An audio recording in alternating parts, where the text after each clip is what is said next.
Brian is a total power banker. Just don't let Mike charge them. Miss Worm, we always thank her, but it's not enough cause she's a gem. The UK Prepper never will survive with a bond that can endure. When your only goal's to stay alive, real Coca-Cola is the cure.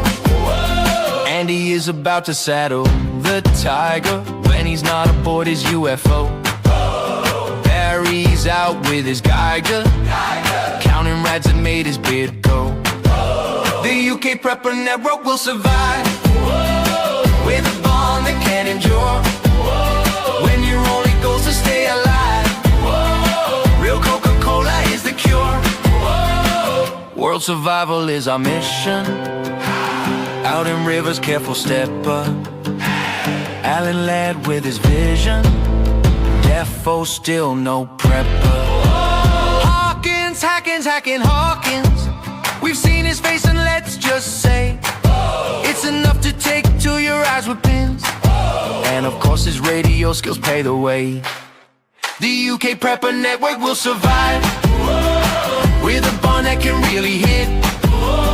When your only goal's to stay alive, Mike took way too long riding this shit. I certainly did. Welcome to the Fireside, the Q&A special. Usually a long one, but it all depends on you guys. Get your questions in. Try and put them in capitals. I will make sure I try and star them. You can also use the super chat, which automatically stars them for us, and we'll just get through them as and when we can. Tonight, I'm joined by Alan, the world survivalist. Still not a prepper. How are you doing, Alan? All good. How are you all doing? I'm good. Thank you very much. Andy, the bombardier and shadows and sightings as well. You'll have to get double name at the bottom of there, Andy. How are you doing? Yeah, I'm all good, mate. Yourself? You get more and more professional every time you join, Andy. Now you've got a little arm, like you've got this thing going on with the fancy arms. He's going to just come to us live from a studio soon, and it's just going to be like, yeah. You'll see him on Joe Rogan in like a year's time or something. Which only means one thing: his missus got that promotion, and he's now a kept man. 100%, mate. 100%. And Brian, the Scottish Prepper 73, coming to us from the bunker. How you doing, Brian? Yeah, good, mate. All good. Nothing exciting. Nothing exciting. Great. Lovely. That makes wonderful content when you say, nah. Yeah. Loads and loads of people in the chat. Listen, let me be clear. It's a Q&A. It's entirely on you. Nobody's winning awards for the best question in the world. If you genuinely want to know something about prepping, if you've genuinely been curious about something, not sure about something, ask us. If we can answer, we will. If we don't know, we'll tell you so, but people will also answer in the community. This is your show, guys. This is your time to get the questions in there. We have a few already that I have starred, and I will continue to do so as we go through, or try to. And we will start with the first one that came in, which was Matty Jones, which is quite a big one, really, because we've all kind of covered this in many different topics. Advice on building a community with no family or friends. I think he means if you've got no family and friends, not how do you build a community with no family or friends. That would be an odd community, but you know, so building a community from scratch. I'm biased because I think I've done it, but anyone, Alan, what do you think? Yeah, there's probably two ways, I'd imagine. I suppose the harder way of doing it is the way you've done it, Mike, is where you sort of you set up a page and a forum and a website, and then you try and attract people like-minded to one place, and then you sort of build a consensus, and slowly but surely you get community out of that. I suppose the other way of doing it, I would imagine, would be to involve yourself in other community projects that's going on in your area. Whatever that is, it could just be like joining a rugby club or something, or a gardening club, or something that's in your area that you would consider to be a community anyway, and then try and find like-minded people based that way. It's the getting out and knowing people. If you just hide and be a hermit, you're not going to obviously have any community. But yeah, fair enough. Brian, any tips on building a community for somebody that doesn't have that kind of connection at this stage? Well, first you create a Tinder profile that's appropriate, right? So what you do is I've let me finish. monetized tonight, Brian. I want to try and keep Ah. it. Let's just try. Right, we'll go on a serious tack then.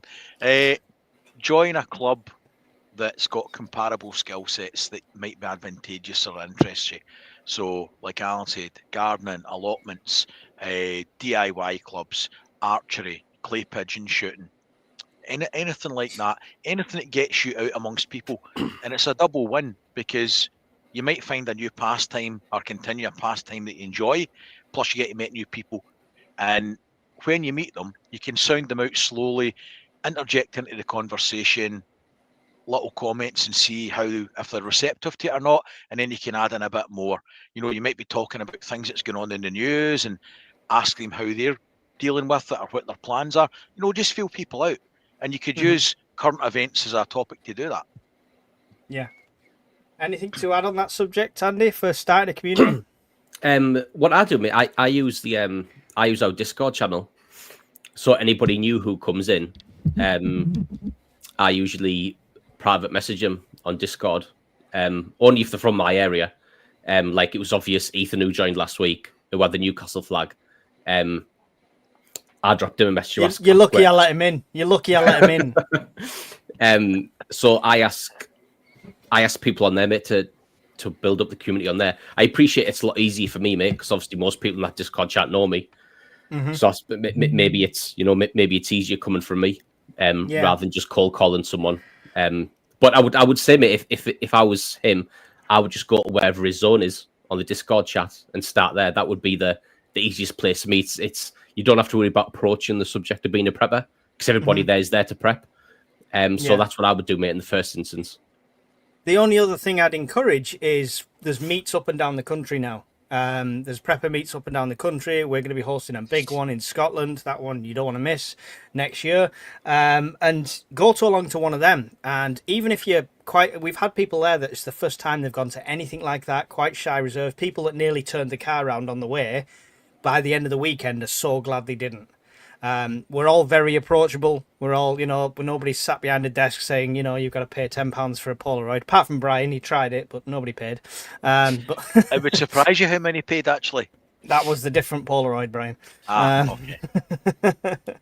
But yeah, come along to the prepper meets as well. You can be for your comfort, you could be as standoff as you want. You could turn up and tell them your name's Bob Geldof, whatever you decide your name wants to be that weekend, if you're really scared about it. And it'll just let you get in and start speaking to people, and you'll see that we're not. To be fair, guys, nobody knows what Hawkins looks like. So you could rock up and just say you're Hawkins, and no one would know the difference if you're worried about it. Don't tell them that. Everyone's going to turn up on the day and not have paid for a ticket and say, yeah, I'm Hawkins. Yeah, I know what he looks like. All right, so you can't do that one. It would be like Spartacus. I'm Hawkins. No, I'm Hawkins. Hackins. I'm Hackins. I'm not Hawkins. Thank you for the question, though. I hope that kind of gives you a bit of insight. Definitely, another point is to put yourself out there. I think all of us at one point weren't on YouTube. We were just doing our own thing, prepping, and it's a brave step to put yourself out there, even if it's in the chat more regular, if it's on Discord, or if it's on YouTube. That's going to get you more attention. Sometimes it's unwanted, but it's going to get you more of a network built that way. Cool. Thanks for the question, and I've lost them all. There they are. Matty Jones, thank you for the question.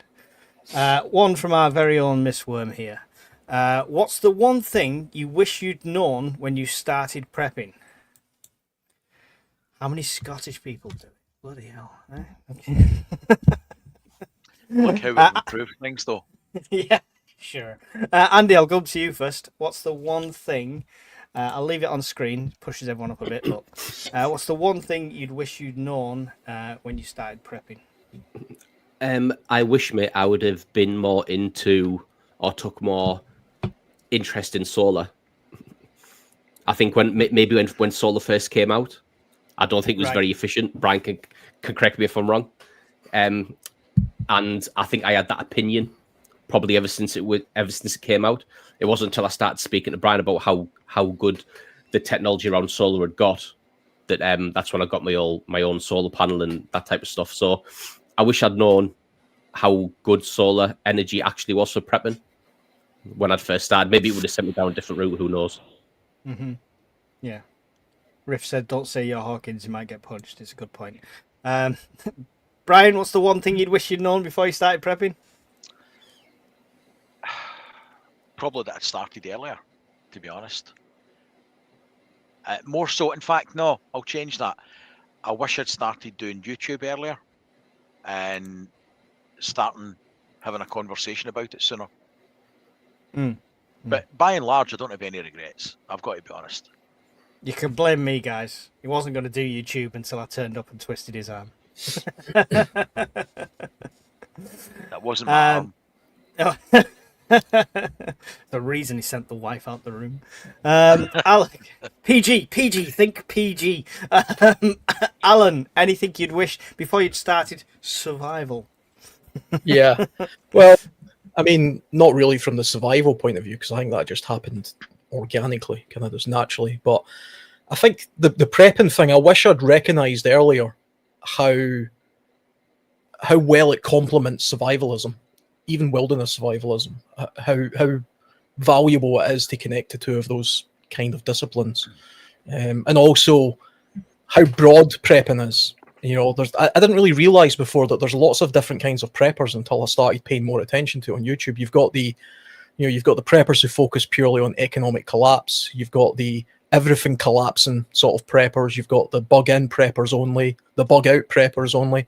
They all have their own little category. There's a few generalists that kind of try to cover all bases, but like survival, it's so broad and so big, you could never possibly learn or know everything about each of the topics. You know, so you have to know where to sort of dip in and just say, yes, I want to know a little bit about solar and power or comms, but I'm not going to know everything about it because I just haven't got the commitment or the in my case, the intelligence to sort of keep up with all that kind of stuff all at once, you know? Yeah. I think, that's where the community kicks in? Sorry, Mike. Go ahead. I was going to say, do you think that's where the community kicks in? Definitely. Everybody's getting their own particular interest and things. So if you've got an interest in it, you'll concentrate more on that. But that's good because as part of a little group or community, these are all complementary skills that, you've got your bit on outdoor survival. Somebody else might be able to help you a bit on solar. Somebody else might be able to show you how to put up different things and different skills. So that's a good thing about it. Yeah, it's kind of connected actually. Any of you guys ever seen that movie Homestead? Yes. Yeah. I watched it yesterday for the first time. It's a little bit idealistic, it's made by a company that they're trying to push a particular narrative. Angel Productions are called that make those films. They're a religious-based film company, but it kind of makes that point. They've got all the people outside and all the special forces guys and the billionaire in a compound, and then kind of at the end they realise, wait a minute, all these people have got individual skills that could benefit us like as a little micro community. Personally, I think in the real world they would have just overran that place and took everything they had and whatever. Yeah, there's definitely a firefight to be had in real life. Yeah. I get the message though, and that's definitely the power of community. 100%. The one thing I would add to that, not add to it, is kind of a bit jealous of Alan in a way, because he's found us and become part of this community as he's starting to prep and become a prepper. And that's the one thing I'd wish I'd known when I started prepping. Other people, other preppers, to tap into that knowledge, to not make as many mistakes, not be afraid to say, Brian, can I stock this kind of soup? It might sound like a stupid question, but if he knows, he'd tell me, no, don't do that. Go and get this, It definitely fast tracks you. It throws you way ahead of where you would be if you were just trying to do this by yourself. If I did prep in the way I did survival, which was very slowly, page by page in an old book in the woods, trial and error as a teenager and working my way up, it literally took me half my life. I don't have at my age, I don't have time to waste. So finding the community and having people say, no, you concentrate on this first, or have you thought about this, pushes you so far ahead. But that's the great thing about the internet nowadays and communities like this and Discord and stuff. You didn't have that sort of 20 years ago when I got into survival. Yeah, this is it. It is a massive advantage, like having that network and then that knowledge, 100%.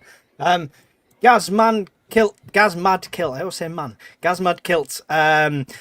What is your best multi-use prep? Keep it clean, Brian, but you're going first. That. There you go. Is that just generalized as in power banks, or that particular model are we talking? Well, it's relevant to somebody's question that they put in later. It's a generic, does everything, cheap power bank, and yeah, for short-term power cut, going camping, whatever. So that's my go-to. That's my favourite prepping item. Don't see it as multi-use though, unless you're classing that as a canoe as well, because they float quite well. I saw it here. So. Well, it is if you borrow it.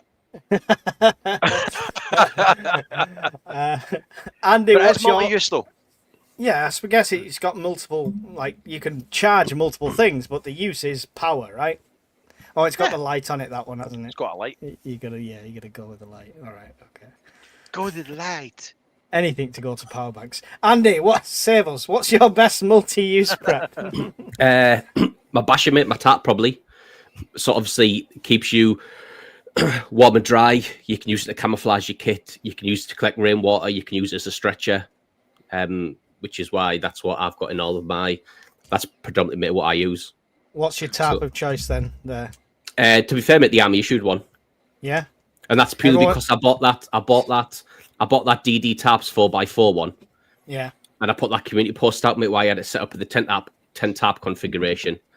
And the anchor point, mate, at the top just totally ripped away. Gone. Brand new tap, just went.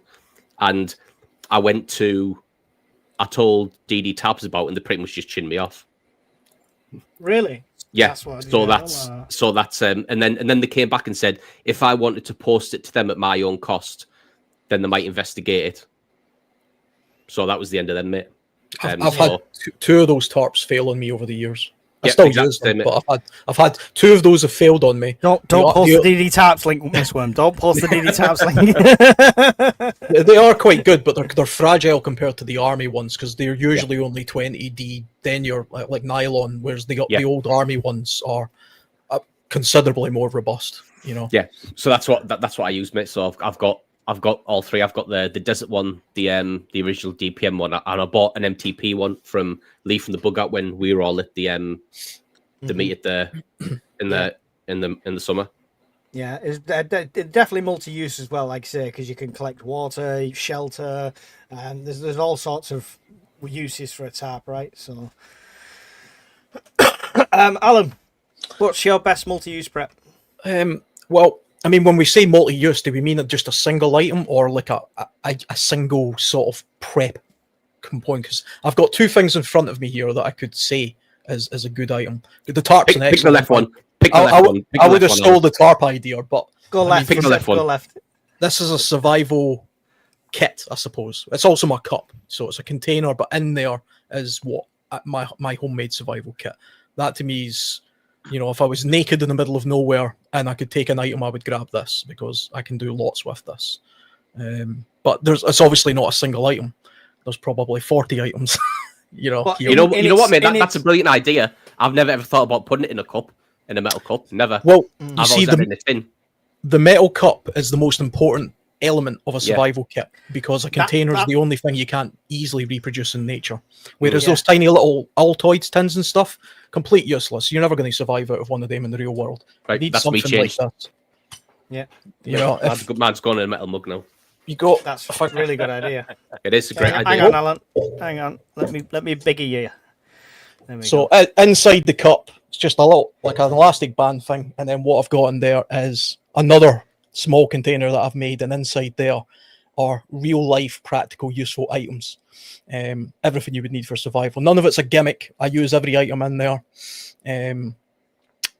I've taken some stuff from some survival kits and made some stuff of my own, and I replenish this all the time, and that just fits neatly inside the cup that I take with me all the time anyway. So, and if you want, you can combine that with something like a fish mouth spreader, and you can use this as a pot hanger. You know, it's a cup with holes, and then that becomes a brilliant cooking idea. vessel as well. It is. Is the inner cup, the inner lining, is the purpose of that for rattle as well? Yeah, I noticed yeah. it didn't rattle or anything much. No. I hate that sort of rattling sound. So absolutely nothing at all. We used to call that battle rattle. It was horrendous. The thing is, it was actually quite difficult to find a container that would fit perfectly inside that container. So I'll tell you quickly how I did that, because it's mostly made of duct tape, actually. That's what it is. What I did is my Neston bottle, which is my Neston water bottle, these fit inside those cups perfectly. So what I did was I put a sandwich bag around this and then wrapped it full of duct tape.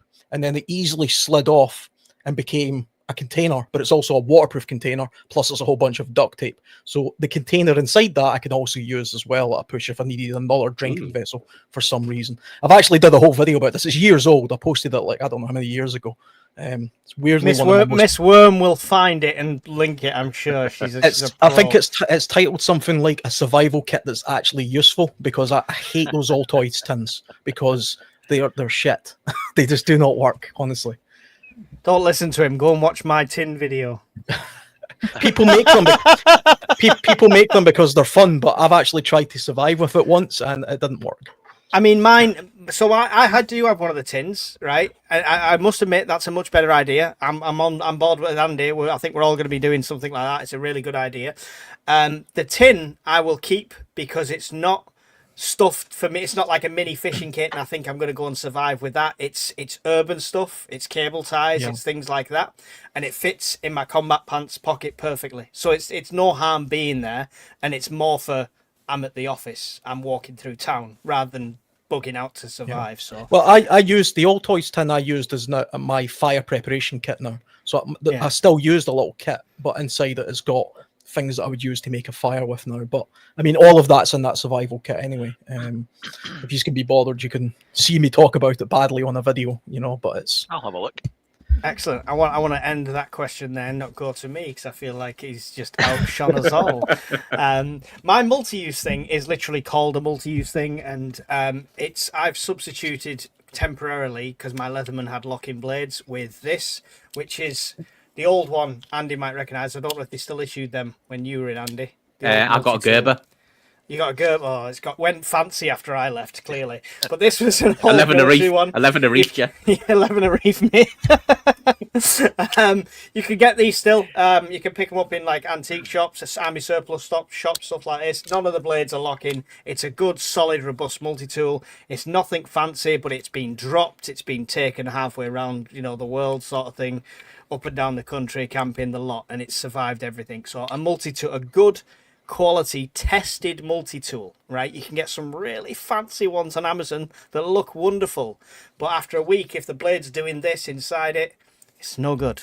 All right, so yeah, good quality tested multi-tool. Gerber is good. They do some really good ones.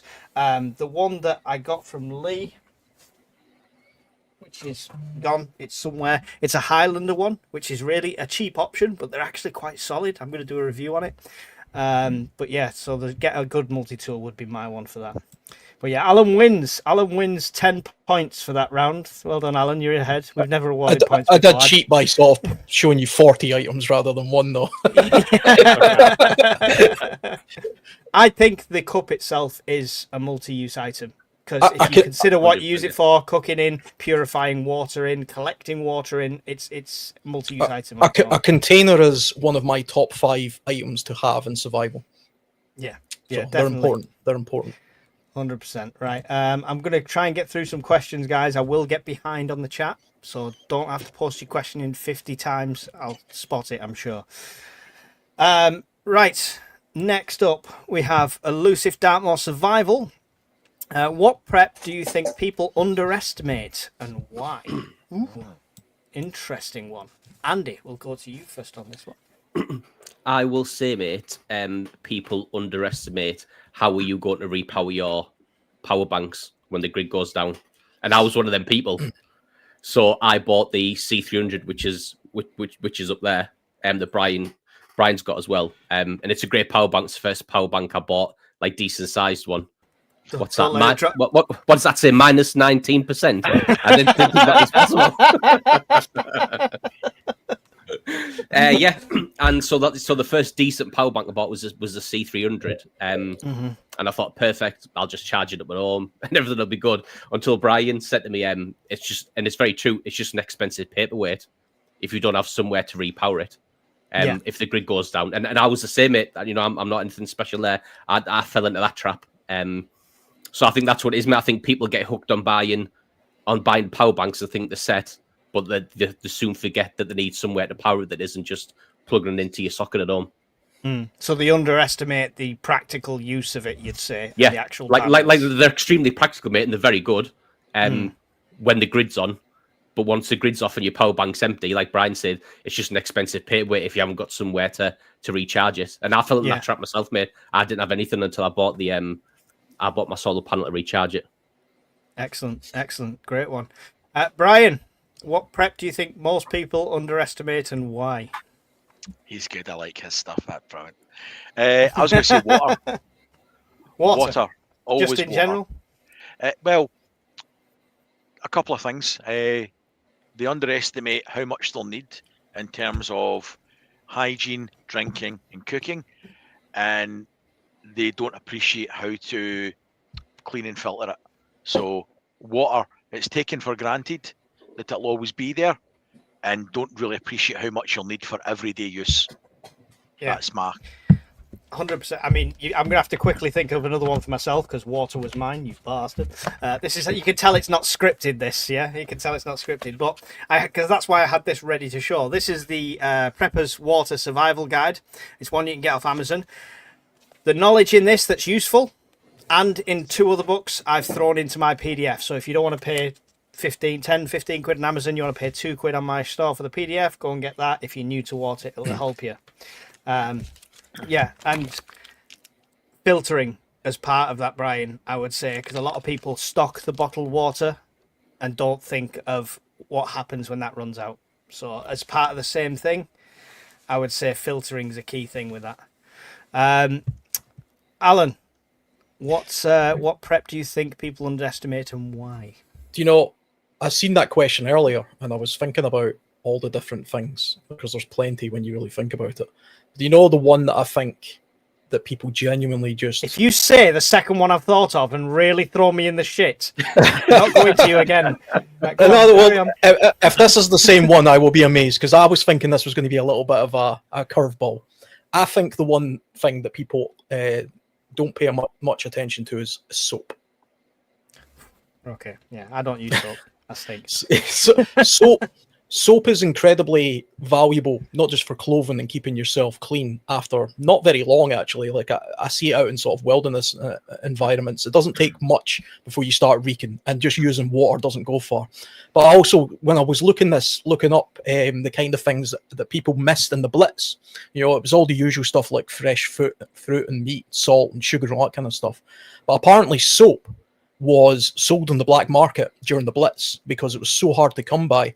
And it was all poor quality type homemade stuff. And women especially, you know, use a lot more soap and sanitary products and things like that than men do. And if you take away soap, bars of soap, what do you replace it with? There's a few natural things you can use. I was going to say Vaseline, but that's a kind of tangent. Well, Vaseline as a soap, that would just make you waterproof. Can't help me feel that jokes went above you there.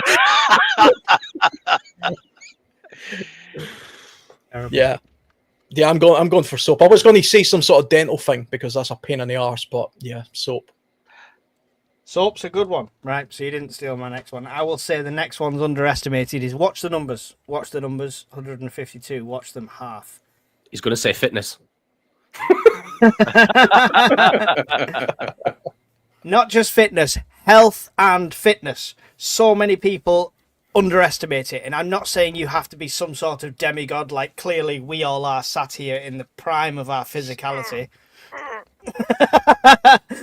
But if you've got an ailment, if you've got an issue that can be resolved, if you've got something that can be treated, if you can get your body a bit healthier and get more fitter before an event happens, be that next week, next month, next year, then you're going to be in a better position to survive. Yeah? The 3 days without water, the 3 weeks without food is going to expand and retract depending on your health. All right. So give yourself the best possible chance. Don't neglect fitness. Even if you can only do this much, it's this much more than you do before. So, yeah, fitness would be my underestimated one. Thank you, Elusive Dartmoor, for the question. Appreciate it. Dan Deadman. I love that because that reminds me of Good Night, Sweetheart, Officer Deadman. Inch bag, guys. Have you got one and what's in it? That's an excuse to show my plug.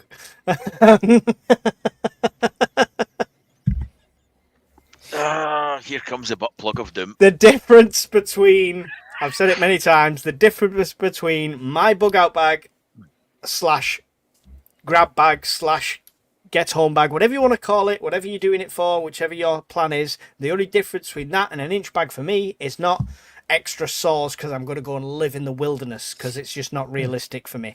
It's this, which is the Survivor. It's not a plug of any sort whatsoever. It's a Survivor USB drive. It's on my Amazon store if you want links to it and stuff like that. Or go and find your local Currys or stuff like that. They sell it. Waterproof, shockproof, stamped on it in my kitchen proof. And you can encode, and you can and you can. I'm thinking one day I might get a job presenting because I can do it like so well. But then Brian interrupts me, and then all the people that are watching thinking I might give him a job on the radio just go away. But wait, buy the butt plug 2000 and get the micro butt plug for free. Amaze your friends and loved ones with the survival tool up your anus. Cheers, Brian. There goes the monetization. Anyway. All you need is the small capacity one. You don't need to spend a fortune on it. You can encrypt it so people can't go onto it.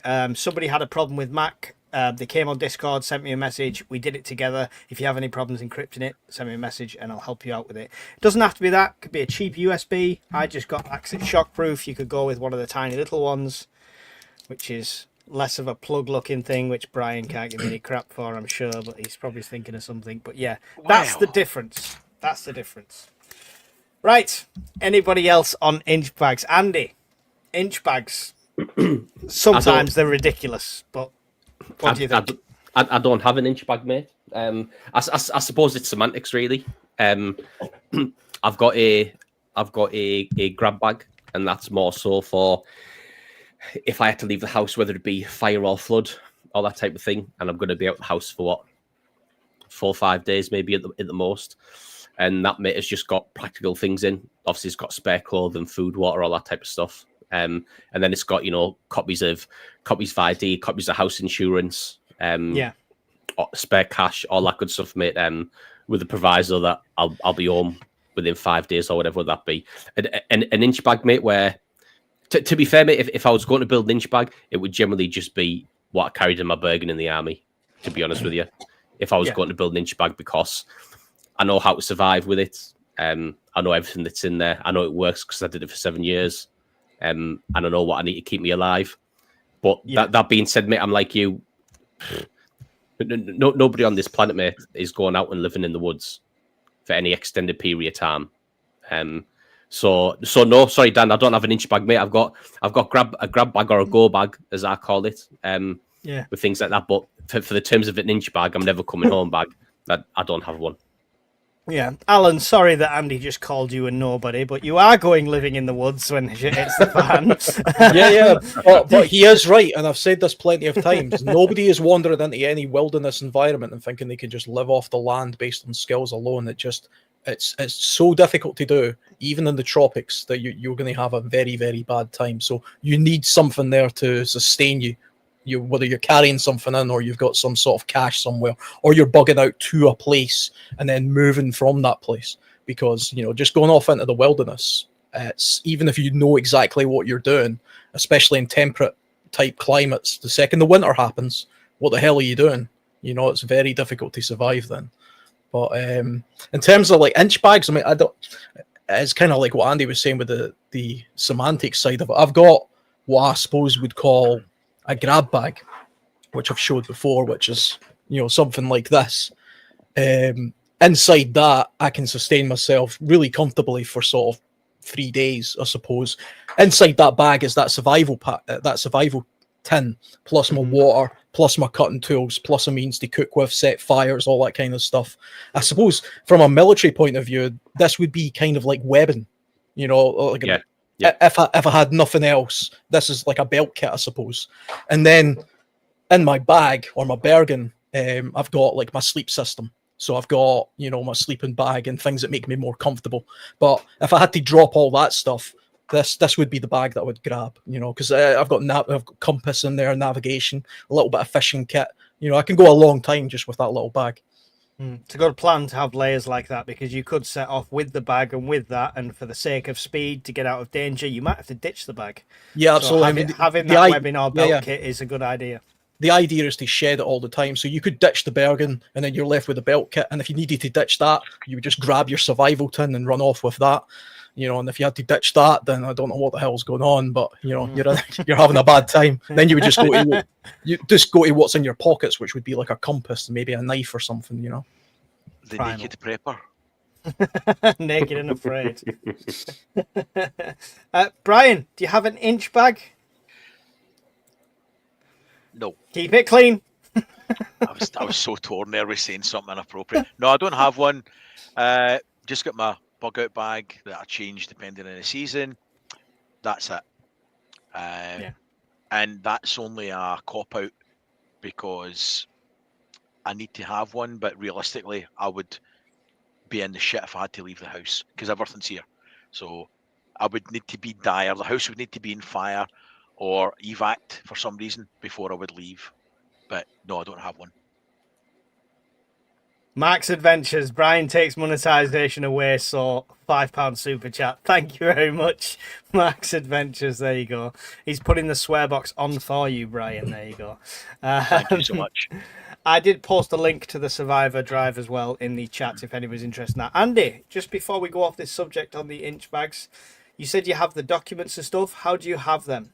Do you print it? Just print out laminated in a folder? Yeah, laminated, mate. Laminated in a folder. But I've also got them on a USB drive. Yeah, cool. Is it add a lot of weight? Do you think? Nah, no. For the things I've got in there, mate, I've literally got in there a copy of driving license, copy of passport, and house insurance stocks. Laminated. So that's it, mate. Talking what, 5 or 6 sheets, something like that. Yeah, 10 maybe at a push. And it just slides down like in the bag that I use, the Mystery Ranch one. Like on the back of it, it's got 3 separate compartments to slide things down. I think maybe if you want to put a laptop or something in. But I've just got them slid down the back of them, and it just keeps it tight in my back. Lovely. There we go. So thank you very much, PC Deadman from Goodnight Sweetheart, for your question. Really appreciate that. One for Brian. Is this rash serious? Brian's email is on his channel. Take detailed pictures of the rash and send them over to him, and he will fully assess it for you. There we go. True story. There's a market for those pictures, you know. Yes. There's some real sick puppies out there. Really? Marty Everton, what do we think of travelling community during SHTF? Ally or risk? So I would say they have an advantage over a lot of us because they're already living in an off-grid kind of way. And they're already in quite a strong community with an already got a hierarchy. So to be honest, without being derogatory in any way whatsoever, you could probably look at them and learn something for an impending SHTF, would be my opinion. I know it's a bit of a sketchy subject. Does anyone want to weigh in on that? Please jump in. I'm not going to go around the table. To be fair, mate, I interpret the question different. I thought you meant, what do you think of taking your community travelling during SHTF? That's what I thought you meant. So I thought you meant in the summer, would it be beneficial to take your community to say the coast? We'll go with that. Ignore my answer. I thought that's what he meant. So it's a good job this is pre-recorded and I can edit that out and I don't sound like a dick. To be fair, mate, you could be right. That's just the way I interpret it. So like Alan was saying, mate. So like Alan was saying, in the wintertime, to survive, mate, in the winter is hard, like especially SHTF. So in that case, mate, would you go to somewhere that was more established and maybe more urban, so it's easier to keep yourself warm, to keep yourself warm and dry, and then in the summertime, mate, where it's more feasible, could you go maybe towards the coast and spend more time there, maybe fishing, foraging, that type of thing? So I suppose in SHTF, mate, everything's a risk, but I do think there's definitely pros to doing that, like I've just said. Yeah, I think I was right on the question. Just the fact he said ally or risk at the end, but we'll All carry right. on. No, it's a good point though. The traveling thing. The only thing I would see is it feels like that would be a lot of dependent on gas and vehicle maintenance, right, and fuel for that. Yeah, potentially. If you're moving a lot, unless we're talking like we've got a wagon train with the horses saddled up and stuff like that. Brian, would you move a community? I think we've kind of spoke about it in the scenarios at one point. I think every time you move, there's a setup penalty. There's time and energy expenditure breaking camp and setting camp. And you're never guaranteed, unless you've pre-scouted it out, that your next place is going to be any better than the last place. So there would have to be a compelling reason for the move, because ultimately you'll go from point A to point B to set up routes, establish your community after something's went wrong. And if you have to move constantly, is it because of environmental or is it because of human predation? So there would have to be a compelling factor to force the move, because every time you move, it's going to use resources and energy, and both are finite. Yeah. Any weigh in on this, Alan? If you're living off the land for any period of time, and especially if there's more than a good few of you, you have to move eventually, because you will exhaust the resources round about you. Also becomes a real hygiene issue just generally, and you can't do any hunting or fishing if you're just in one place all of the time. So you would have to eventually start to slowly be kind of nomadic. Most tribes in the world are nomadic to some extent, and the reason for that is purely because they typically exhaust the area, not to the point where it's completely destroyed, but they know they can move on and potentially move back. And like Andy says, the coast is usually where, traditionally in this country, way back in the old days, when people first colonized the UK, they actually followed the coast north, because it's far easier to survive on the British coastline than it is in the interior of the UK. Purely just for environmental reasons and food availability and things like that. So you would have to eventually. That's why I've got multiple bug out caches as well. You're in one place, and then you can eventually exhaust what you've got there and then move on. And it's also a good idea just to do that anyway, just in case something happens there that's unforeseen. Other people are there or whatever. You could simply move on. If you pin yourself down to one place, you're more of a refugee that requires outside assistance as opposed to self-sustaining, if that's, if you get what I mean. Yeah, definitely. I don't think I can add anything to him. So some great answers. Thank you for the question, Marty. Whichever way around you meant it, I think we've answered both there anyway. So thank you. Appreciate the question. Paul Thomas says, are we all prepared for the weapons that are being found in France? This is very current events. I'm sure you might already know and stuff, but they found a cache of weapons in one of the camps in France before they jump on their little boats and stuff. Scary. Anybody want to say anything on this? I won't go around the table. It's just a jump in when it's a current events thing, because some people might not want to talk about it. I wouldn't be surprised if we had those kind of weapons caches in this country as well. And at some point, we're going to see something along the lines of, do you remember that attack that happened in France in the nightclub? Yeah. I think eventually we'll see something like that in the UK. So We've the already seen. or the journalist one, was it the? Well, that was another one. Yeah. That was another one. Yeah. Yeah. But the nightclub one was they literally just barricaded the doors and shot the place up. I think was it not the Bataclan nightclub? I think it was called. I can't remember, but I think it was before the Charlie episode. Yeah, it was. Yeah, it was before that. Yeah. Yeah. Well, yeah. Anybody else on this one? I don't think we need to worry about the caches over there, because that'll be for causing havoc and mayhem that side of the channel. Let's be honest, there's enough here on this side of the channel that'll already have done that shit. And you can walk into any shop and buy a selection of steak knives and do a lot of damage. So they're not going to risk they're not going to risk trying to get across the channel on a dinghy. I would like to assume that there would be some sort of search as they're brought into immigration here. I know. I would like to assume that, but that doesn't really help because I'm surrounded by idiots. No, I'm not concerned with them bringing stuff over directly. Indirectly smuggling on them, yes, but no. To be honest, I'm more afraid of cars being used as a weapon than Ban them. People smuggling guns. Yeah, they never want to ban cars for some reason. Yeah. Cool. Andy, anything? I think I'm out on. I think, like the guys have said, mate, I won't be too worried about what they found in France. I'd be worried if there was anything over here. And I think that goes on to the old saying, keep your head in the swivel. I think, I think not just the UK, mate, I think the world's getting a far more dangerous place. I mean, like Alan's point there, mate, about the cars, even when you go into Newcastle city centre now, mate, the amount of roadblocks that are in that city centre now, mate, it's like a classic military VCP. Like to try and get a car anywhere now, and it's a sad state of affairs, mate. There's been too many of those attacks, unfortunately. They've done it all necessity. They've done it all down the front of Blackpool because of the light switch-ons and the crowds that they expect and stuff. It's just everywhere. It's just got these things. It feels like you're walking through metal detectors everywhere as well. I mean, to the point now, mate, when I go into town, I don't wear headphones anymore.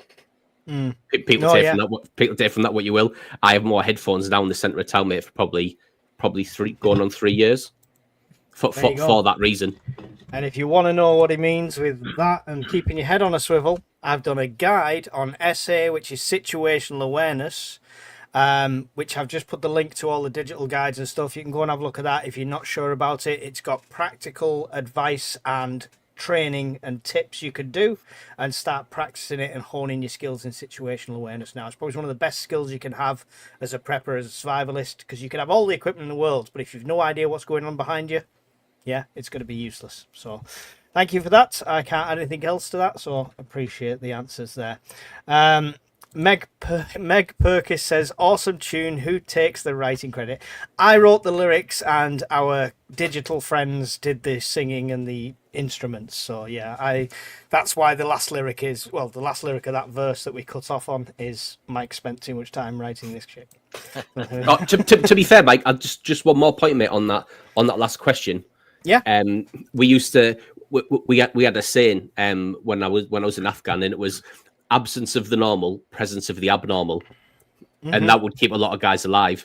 So in terms of if you went on patrol every day, and I suppose you could equate it to everyday civilian life. So if you're walking to work, and every time you walk to work, for example, you would see 10 kids at the bus stop waiting for the school bus. You would see Tesco dropping some food off. That would be the normal. If you're walking down the road, mate, and that's gone, absence of the normal, and in place of that is something totally different, presence of the abnormal, then situational wise something's wrong. And that also kept a lot of lads alive in Afghan. So if you apply that to what you were doing, if you're down, to come up to Christmas, if you're at the Christmas markets, and something seems off, 9 times out of 10, mate, you've got instincts, right? And I would listen to it rather than override it and think, no, I'm being a bit silly. I would definitely listen to it if that's what you're. Better to feel a bit silly afterwards alive than risk the consequences. 100%, mate, I literally see this because obviously we all know that the synagogue thing, the attack was close by me, and I went down that street about 2 or 3 days ago, and it's usually bustling, and it was empty. Businesses were closed, shops were closed. I don't know if it's for a length of time for morning, but then there's 3 officers on every entrance of every synagogue and on a few private residents as well. So it was really an eerie change. So I get exactly what you're saying there. Thank you for the questions there and the music one as well. Appreciate that. Jimmy Walker. Where are folks in the UK with solar food prep and weaponry? I'm trying to learn how you guys handle across the pond. We can't have weapons at all. There's no such thing as a weapon in this country, so we'll skip that one. But Brian, where are we at with solar? Everybody's at it at different stages and levels. It's basically it's how long's a bit of string. It's becoming more adopted domestically. Power bank technology's evolved over the last 5 years and exploded. If you went back 5 years, you would have a power bank maybe the size of the phone, which some people had. And then within 5 years, you've got power banks that can do nearly whole house backup. So tech has evolved a lot, and it's given people a lot of cost-effective options. So for preppers, there's a lot of options. Uptake still isn't great, although I would like to say on the Discord channel alone as a benchmark, the amount of people that have went out and invested in solar in terms of power banks In the last year alone, yeah. It's been quite the explosion. So I'm encouraged to see that, because whilst people say that they can get by without electricity, yeah, totally you can. But would you want to? Yeah. Would be the question. Your life is, because we're not talking about end of the world all the time. We're talking about short-term emergencies or short-term disruption as well. So it makes your life so much easier. So short answer, I think it's becoming more accepted and adopted. Food, long life in the UK you can't get. I was gonna say on the food front and most other fronts when it comes to prepping in the UK, I think what we could probably all agree on is, as a nation, we've still got our head very much in the sand. We're still a massive minority of people that are prepared. And it'd take more than a government leaflet to change that, I believe. And by the way, solar power doesn't make your light flicker like you're in a rave. That's just Brian's shed. Alan, Andy, either one of you want to add anything to that one, where we are in the UK when it comes to prepping and generally? I'll say on food prep, mate, I don't think we as preppers as a whole, we don't food prep, mate, we just hoard. Because right. I think that's all we can do, mate, in the UK. Yeah, it's less about sourcing and homesteading. Yeah, it's more about, and purely, mate, because we haven't really got the ability to do it. I mean, Alan mentioned something great today, mate, about gorilla farming, which is a fantastic idea today in the Discord chat. You're gonna grow your own gorillas now. Yeah, go look at my tigers. And like food. And on the solar front, mate, I think it's pretty big in our community because we've got Brian. I think if you've got somebody who knows what they're talking about and you trust them, then you want to go with them. But like you said, mate, I think because we're such a minority, there's only a minority of people in the country who are looking at solar. I think we could safely say we've had the same surge in the community for communications, for radio and for messaging, because we've got Hawkins doing all that. So that's the best thing about community. As soon as you've got an expert, I'm waiting for Alan to jump in and turn us all into bushcraft experts next. So he's going to take us up to Scotland in December, and we'll see how it goes. Anything to add to that, Alan? I mean, I think Brian kind of covered everything there. I was late to the game when it came to sort of energy, prep and solar and things like that. So I'm kind of at the beginning of that journey as well. I think it might be the case, though, that we suddenly see something of an explosion of this. See, once we start seeing proper rolling blackouts, where be it by cyber attack or something else, the infrastructure being attacked or something like that. See, the second that starts happening in the mainstream, suddenly all these power banks are going to double in price because they'll skyrocket. And, you know, a lot of them are, the battery technology for them and stuff is largely based in China still, you know, the rare earth minerals and all that kind of stuff. So it's probably a good idea to get on that bandwagon just now, you know. That could all stop 1st of November, right? Or add 100% or something like that. There's crazy times. There's never been a better time to invest. Actually, you know, there was a better time to invest. It was last week when the Delta 2s were down to 399. They're up to like 469 on Amazon now, but for some reason, if you pick the option with the XTI cable thing, it's still 429. Yeah. And I've Miss Worms probably already put it, but I saved the link just in case because I knew the China side of things would come up. So I'm going to throw that in there. Get one now before the prices start skyrocketing come November. It's a good idea to have I've got an Amazon list like probably most people, and Black Friday I think is on the 28th of November, so that's the next time you'll see a bit of a price decrease, because you just had that 2-day one there, that Amazon That's Prime. after the 1st of November. Yeah, well, with the risk to wait. Well, this is the thing. In my case, yes. I'll wait. I'd rather see off the apocalypse than part with money. But me too. Me Down to too. money. It's not because I've not got any, but just me too. What are you saying? Sorry, Brian. No, I was just saying it does boil down to money. There's sacrifices have to be made sometimes depending what you want. So it might be less nights out, a couple of less Chinese takeaways, but if the grid goes down last week, people were left without, on average, in Scotland and Northern England, for no power for 3 to 4 days, for the second time this year. And I don't think that gets stated enough. And nobody was coming to help them. And in some cases, they did get some help, but they didn't know the help was there because they'd no way to hear it. They'd no comms. So you could go on and on about it, but I think power disruption, like Al said, it's coming, and it's coming down the tracks. It's another one of those things that's kind of part of your core of prepping, that if it's not the Miliband effect, if it's not a Carrington event, if it's the effects of a third world war, either way, they all end up with the same results. We're going to end up with power cuts, whether they're planned, whether they're rolling blackouts that are orchestrated, or whether they're just random and storms. So there's loads of eventualities. It's not like you're going to get this, and if this one thing doesn't happen, it's useless. Yep. It's also a money saving thing. Frugal Queen in France, she's a big YouTuber if you don't know her. She has her power banks and her solar panels, and on lovely days she charges them all up. On not so lovely days, she hooks them all up to her washing machines and her dryers, and has a full day of washing, and it doesn't cost her a penny in electric. So there you go. You've got to use them. You spend a lot of money on something that it's not a paperweight, because you want to be familiar with its function.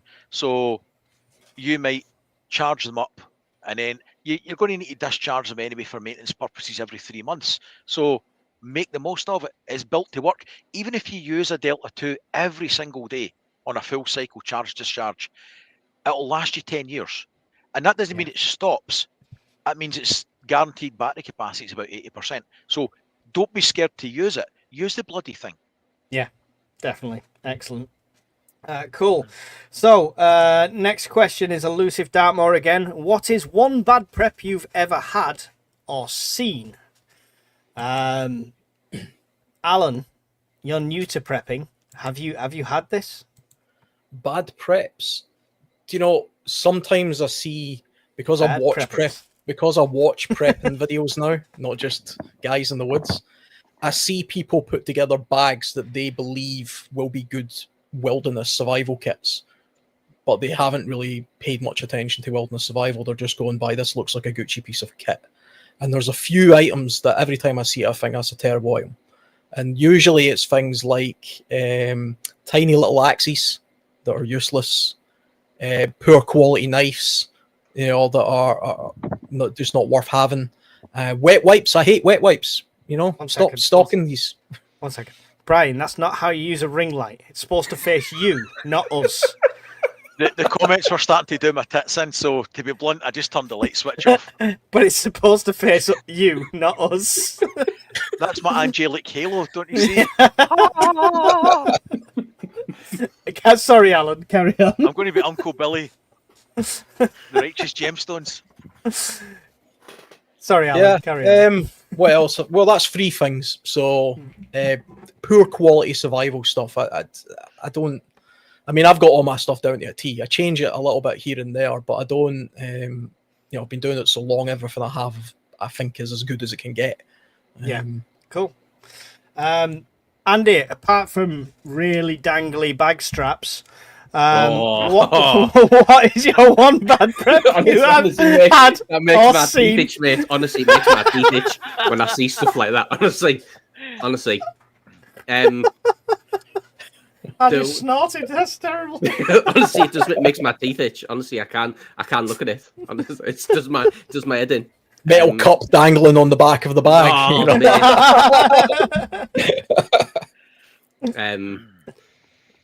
I tell you what one thing that I see people buy. People get when people delve down the rabbit hole that is bug out bags, like Alan was saying.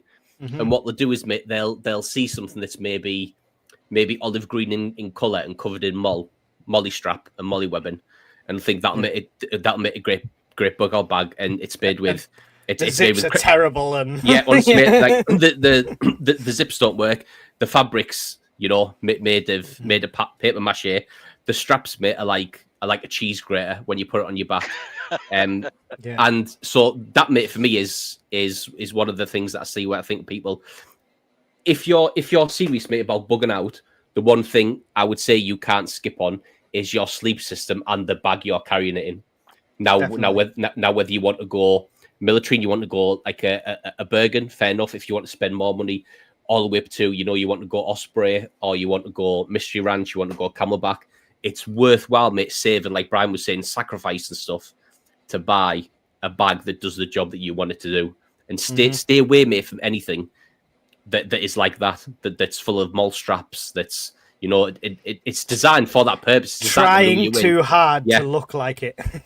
Yeah, massively. Yeah. Anything that's got tactical in the name is usually a piece of crap. Yes, exactly, mate, yeah. But I mean, you're right, because even some stuff that you might think's all right. So at one point when I was training for the hike, I got a bag from Go Outdoors, but it was the budget hiking bag. Yeah. After a few outings, the straps were coming away. And it wasn't even overloaded. So the stitching wasn't great and stuff like that. And the other thing, like I said, I mean, I will mention, I think Brian bought the same bag. We got the Highlander bag. I haven't got a link for it. I haven't got an affiliate link for it or anything. I found them in TK Maxx, but they were brilliant. They were really good, solid quality. Brian's fell asleep or frozen. I can't tell. Neither can I. I think he's frozen. Brian. No. Hopefully he's not died. Oh, no. Oh, he's gone. As you said them words, he disappeared. Right, okay, well, hopefully Brian will step back in. So, yeah, I mean, for me, one bad prep that I've had or seen, probably is when it comes to knives. I love Ravenforge. Now, don't get me wrong on this front. But I've been buying a lot of things based on luck. And when I've come to use them practically, they've not been great. So people buying stuff like that, a fancy ornate knife, and think they're going to use it as survival, that's probably one of the bad things I'll say I've seen and done myself. But when I did that, I did put a video up saying it's got a bit... So there we go. Welcome back, Ryan. Don't know what happened there. It looked like I was meditating. You look like we thought you were asleep, and then as soon as Alan said, "I hope he's not died," you went off. It was like, that's why I turned it off. I'm like, shit, that's not a good look. I can hear you. You can hear it. One bad prep, Brian, that you've had or you've seen? I'm not going to say seen because it'll be perceived as criticism, and that's not what it's about. That I have done is poor storage. So when I first started to prep, the old shed, I filled it with tins. Moisture and the storage conditions made the tins start to corrode. So yeah, didn't appreciate how good storage conditions need to be. Yeah, especially when you're going to want to eat it. How load bearing a third floor might be or not, and it turns into the wacky warehouse. Yeah, there's structural damage with tins. Brian's house is the only one you can go upstairs on the third floor and feel like you're walking downstairs. It's like a lean. It's like Ripley's Believe It or Not, the house. Excellent. Thank you for the question, Elusive Dartmoor. I do appreciate that. I'm going to go to the comments because I'm 97 behind. I've still got some questions starred, so hopefully, I mean, I've not. It's not scrolling back to the top. So if I miss any, I really do apologise. I'll try and find where I was. Oh, there we go. There's one that's starred. Let's go down from there. I'll throw one on screen now, and you guys can answer while I sieve through these. Marty says, which type of person or group do you think would be the biggest threat during SHTF during the period of setting up a community and once it's established? Vegans with blue hair. They're the biggest threat. And Hawkins then.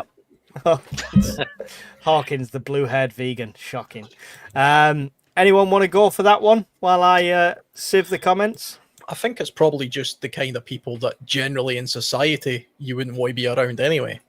You know, the kind of slightly off, slightly crazy or odd person, you know, or the troublemaker, or, you know, I mean, there's a controversial one in my head. I don't even know if I should mention it because it will annoy some people, but for me, there are red flag type people.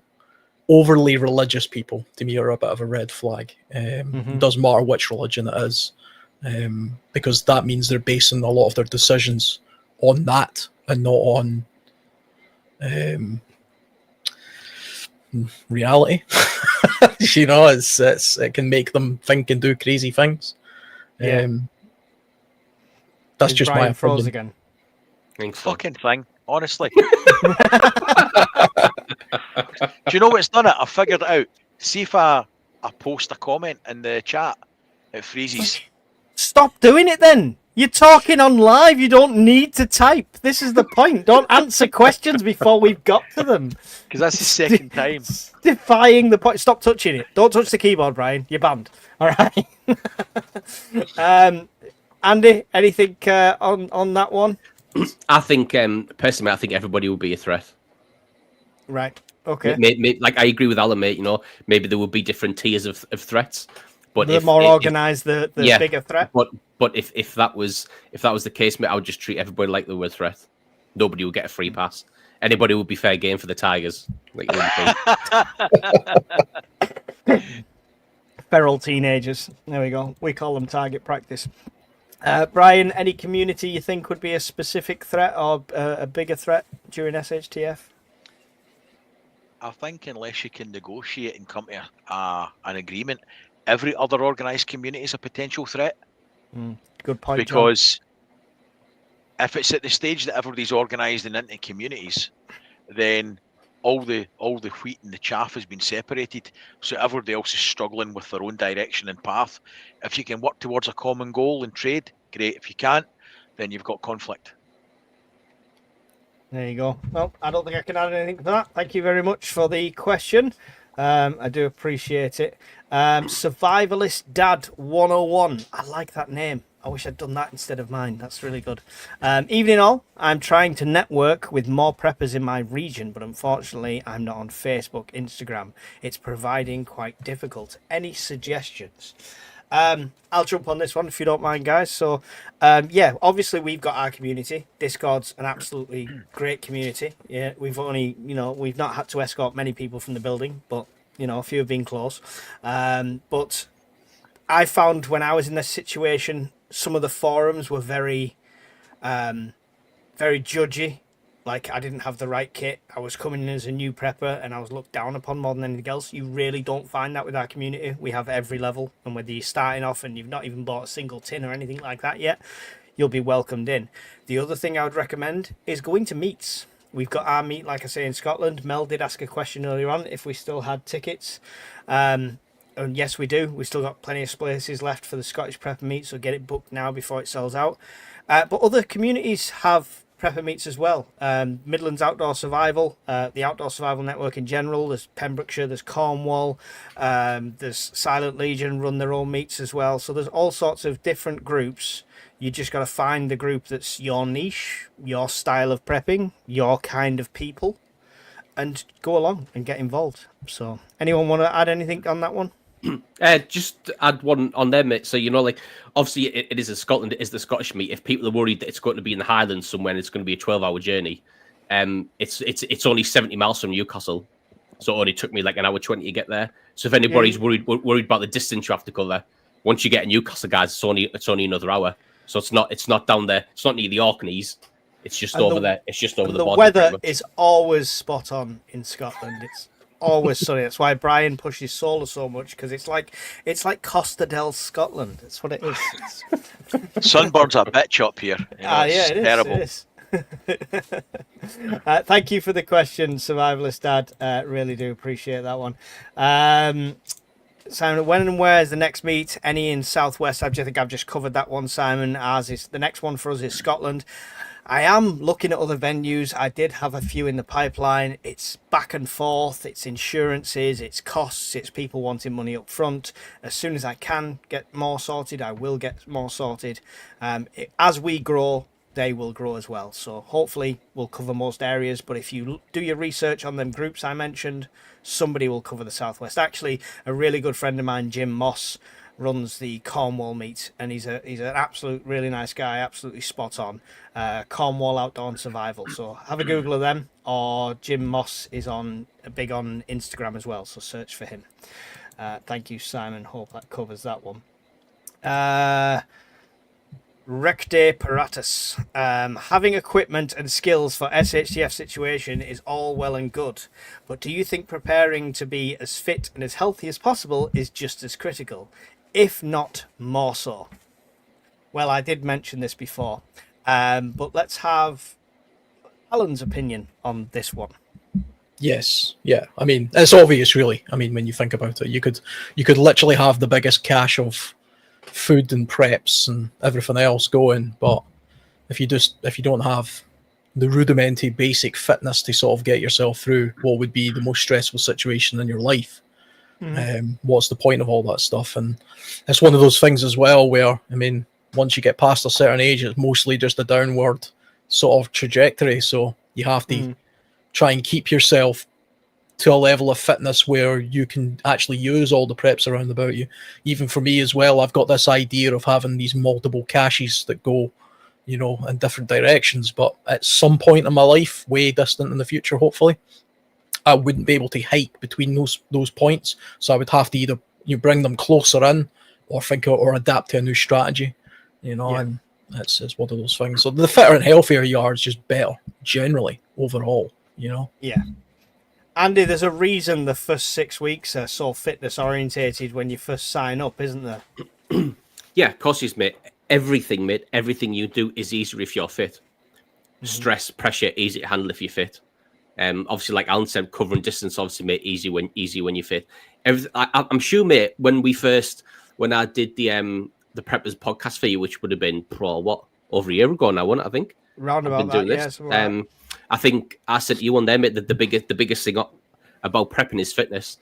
And people don't want to hear it because it's hard. Like Alan just said, them, it's really hard. Scares people away. It does, mate, yeah, to maintain level. And I mean, to be fair, mate, I think the ex-military lads are the worst for it. Like you'll see loads of them, mate. He's got again. You'll see loads of them, mate, throw out options of, for example, I'm going to throw 20 kilograms on my back. I'm going to do 25 miles every day, and I'm going to do that for 2 weeks solid. Even when, mate, we were 20, that was hard. Even when we were 20 and we're at peak fitness, that was hard. To do it now, mate, in your 40s is nigh impossible. You have that illusion if you don't practice in between, that you can still do what you did then. Yeah, and you still think you're 20, mate, when you're not. You're in your mid 40s, and you would be lucky, mate, to do it back to back. I don't think you could. If you walk 25 miles in one day, which would be an astonishing achievement anyway, to then get up at the next day and do it again, I don't think you could do. Plus, try doing it with the wife and kids as well, and the dog. Yeah, exactly. And you know what I mean? It's you're not a lone wolf in most of these situations. So fitness, mate, is for me the number one thing that everybody should be focused on. And like I've said that before, mate, I don't expect you to be an Iron Man, but if your route, like Alan was saying, mate, if your route is, if your cache or your bug out plan is 6 miles away, then you need to practice doing that 6 miles as fast as you can and as safe as you can.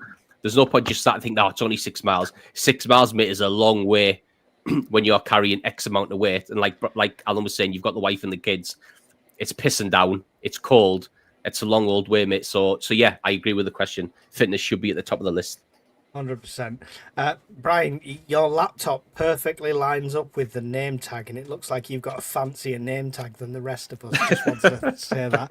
I assume you've gone to the phone now, but yeah. What's Yeah. your thoughts on it be with upcoming cripple and mobility scooter man? What's your thoughts on fitness and prepping? In principle, I totally agree with it. Poor lifestyle choices and life in general are just some of the excuses why it can't be done, or it's a struggle to be done. I think it's an act of discipline, but you can keep in top of fitness. Up until 4 or 5 years ago, I was very fit. Now I am very fat and pretty much crippled pending surgery and all sorts of other shit. So, no, I totally agree with the premise. Part of your preps, I would say, would be prepping for a realistic, no bullshit assessment of your party's fitness.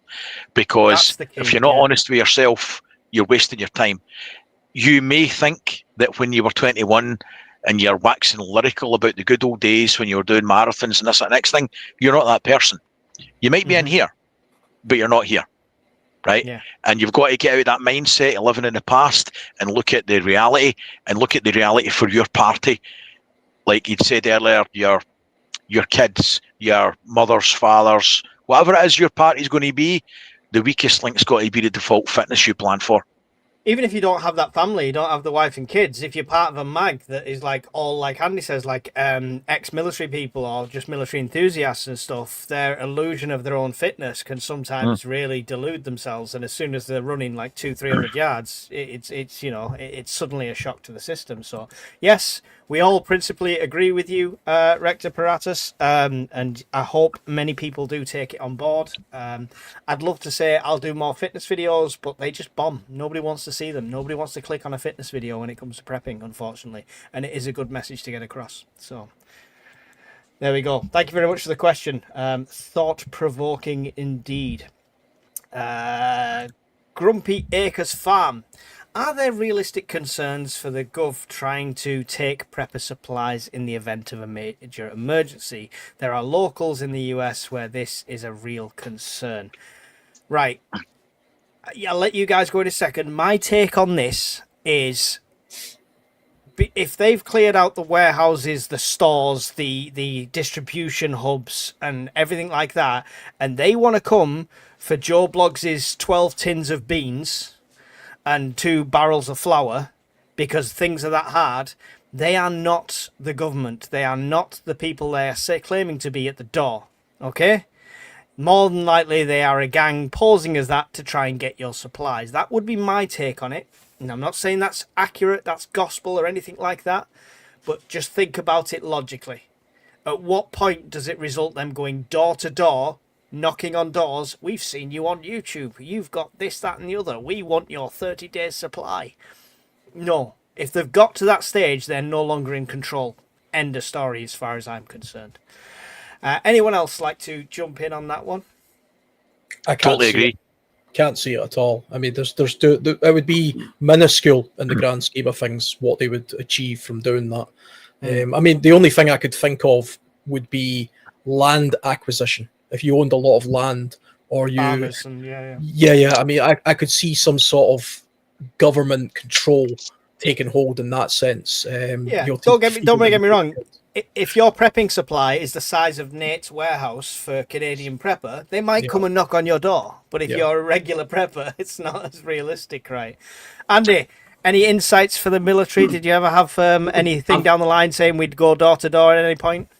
No, mate, because I've always said, mate, and I think I've said on numerous firesides here, as soon as SHTF, mate, happens, everybody, and I mean everybody, who's in the military is leaving to go and look after their own families. Yeah. You're not staying, mate, up the northeast when your family live in the southwest. Not happening. Even if you're completely indoctrinated, brainwashed stamp troopers. No, it's not going to happen, mate. You are going to look after your family. 100%. So, and I've always said that. I've always believed that's why something like that would never happen, because the instant it does happen, you're going home and you're looking after your own family and you're looking after your own, which everybody would do, and rightly so. So, that's not a concern that I think of. Excellent. Brian? No, I totally agree with what you said. Anybody that knocks on your door after a disaster, I mean, let's be honest. The government can't organise a piss up in a brewery when there's not a fucking disaster. So what chance have they got when their computers and stuff isn't working and transport links are broken and comms is broken? They're going to all of a sudden become organised. No, it'll be a couple of opportunists who have found a few uniforms or taken a few uniforms and decided that they're going to go door to door and you're a hoarder or we've heard about this, they're going to take your things. Yeah. Tactical, £50 super chat. Thank you very much Wow. for that. That is really appreciated. Big shout out to you. You definitely have to align your fitness level with your planned preps. That's exactly right. It's lining it up, like Brian said as well.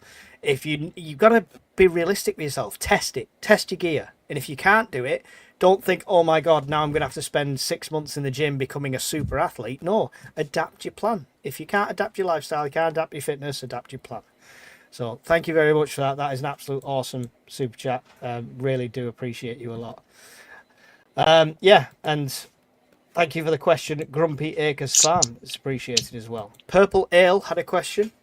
For those who are new to prepping on a tight budget, what's the first... fucking power banks. What's the first power bank you'd recommend? Not a tiny one, just for your phone.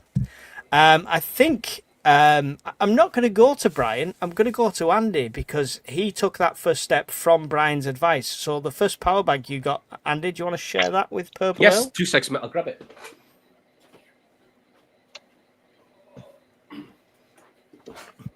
So that, mate, is the one I bought off because I wanted something like the question just was there, mate. Something that's a bit different too. What's it on? Please be charged. Please don't be charged. Please be on 0%. There we go. Look, what's it? 48%. So this was the. I didn't want to go and spend say £500 in the Delta 2, so I asked Bri, which was the best one. He recommended this. He asked me what I needed it for, and it was pretty much made to charge my phone, recharge batteries, that type of thing.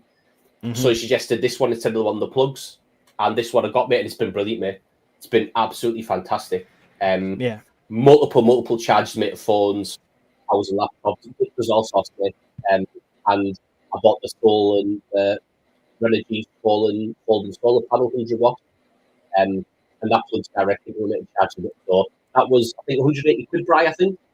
Yeah, but 185 quid's the average. And it's worth far more than that, mate, in my opinion. That one got the R2D2 pop-up head thing. Yeah, pop-up light. Yeah, you can also get one, mate, with the plugs on the front. Is that the DC one? Is it, Bri? Yours is the DC one. That's they're both Anker C300s. This one's the AC version. Yeah. Andy's is the DC version. If you do not need anything with plugs on it, get the one Andy's got because you'll probably gain about 18 to 20% more battery life because you don't have the inverter loss. There you go. Hopefully that helps. And I think Brian would agree. It's a tiered system anyway, right? It's to your budget. If you've got £100 to spend, you've got to just look at the good brands and the reviews at your budget. If you've got £1,000 to spend, a couple of Delta 2s. Look at it in 3 stages, and this is very quick. Entry level, good all-rounder, Anker C300, sub 200 quid.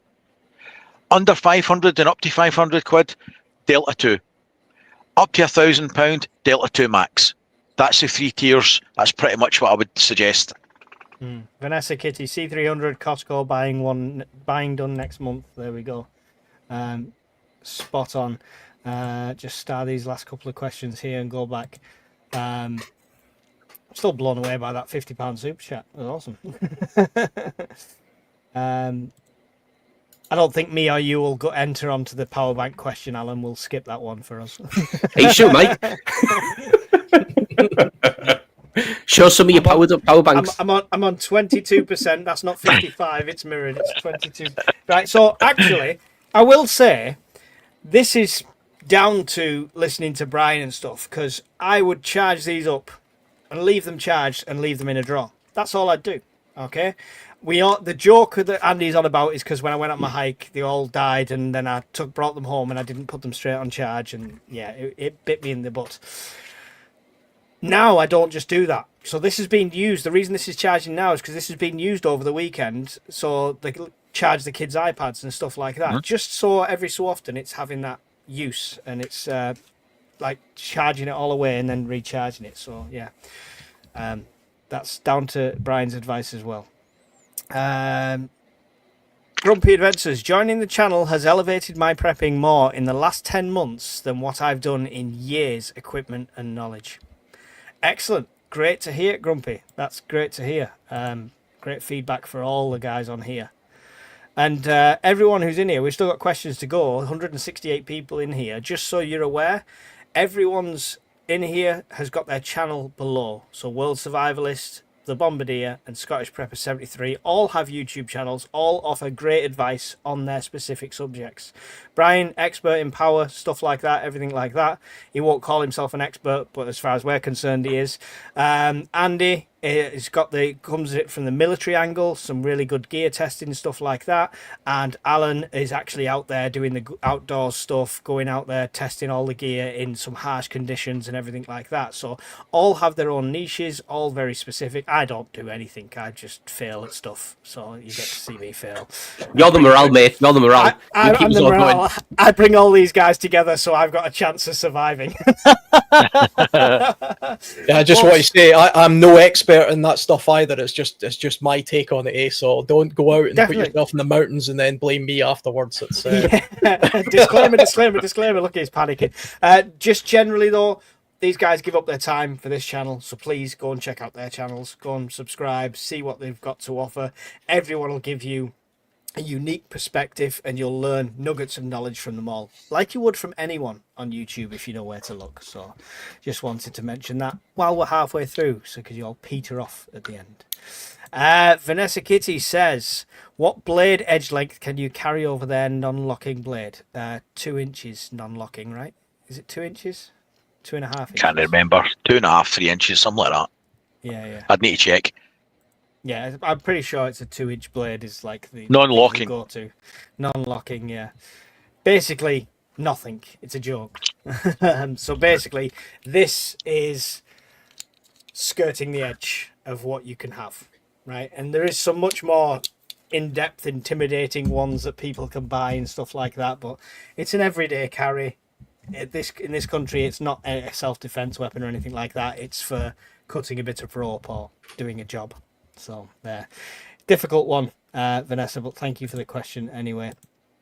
Philip Hull, I should read Phil's questions before I highlight them. This is my mistake sometimes.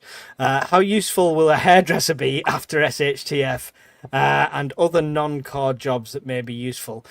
Useless for Brian, so it's pointless. He just They'll have a lot of free time in our house.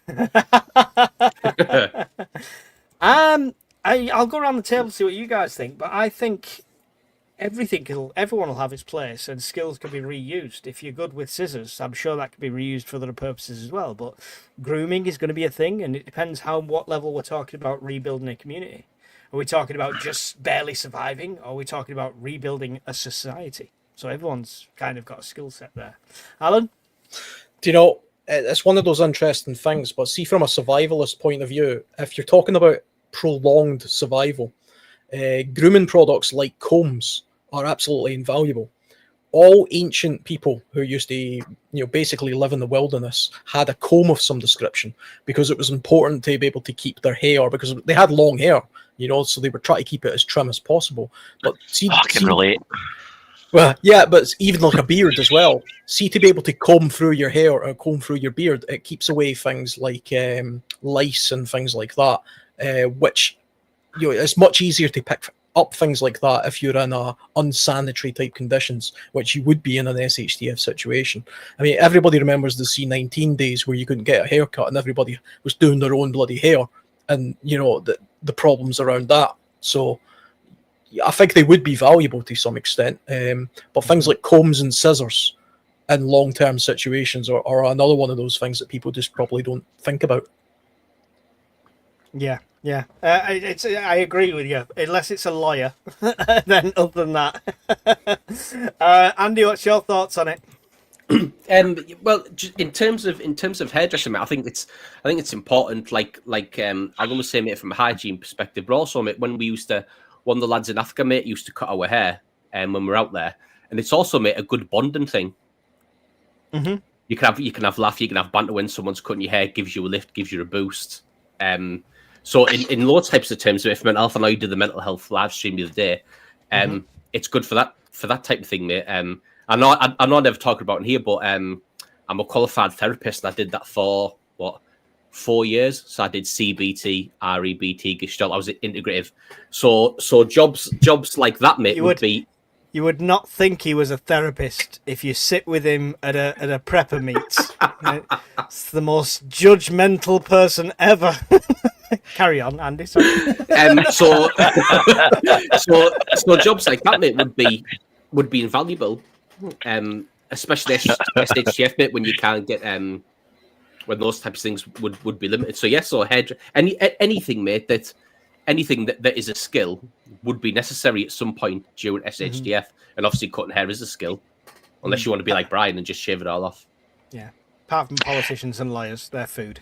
Carry on. To be fair, mine's didn't get shaved off; it fucking fell out. I remember fondly years of hair. Another benefit of marriage. Brian, hairdressers aside, trades like that, general trades like that, hairdressing, anything that you can think of on that kind of length, like beauty salons, anything like that, it's still a skill set, right? Every skill set's transferable in extent, and even if it isn't, if they're fit and healthy, ultimately they bring to the table a set of hands, right, and a labour pool. So whilst if they're fit and healthy and they're not going to be a drain, then in a prepper scenario, even the ability to lift, fetch and carry while somebody else does something a bit more skilled has got value. Yep, there you go. I couldn't agree more. Guardian Prepping, you should have two main groups, one for bug out location security, surveillance and roaming scout group. Good idea for when it comes to building the community. I think that was when that was posted. Kane has a question. What are your views on Trump causing a market crash, and will it affect us here in Blighty? Have at it, gents. It's a current event. I'm not going around the table. Just jump in. If nobody jumps in, we'll move on. Oh, market crash is always going to affect us, To what extent? I don't know. They tend to happen every 10 years or so anyway. Economic collapse, I think, is probably pretty high on the likelihood of things that could affect most people in this country anyway. Whether that comes from America or our own incompetent government, I don't know. Yeah.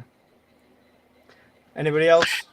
Even if China doesn't do the rare earth metal threat, even if he doesn't impose 100% tariffs, the threats of all these unpredictable actions cause market instability, and market instability affects like ripples in a pond all the world.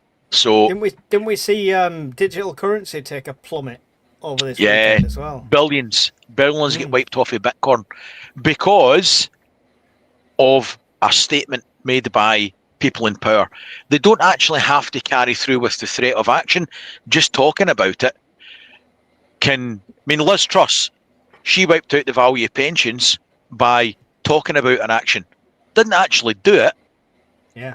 So, yeah, that's the problem. And depending if they actually carry through with it or not, it could have issues with us with supply and demand, because we are a net importer. And a lot of the things that we take in terms of consumer goods come from China. So, 100% it could affect us. China. Right.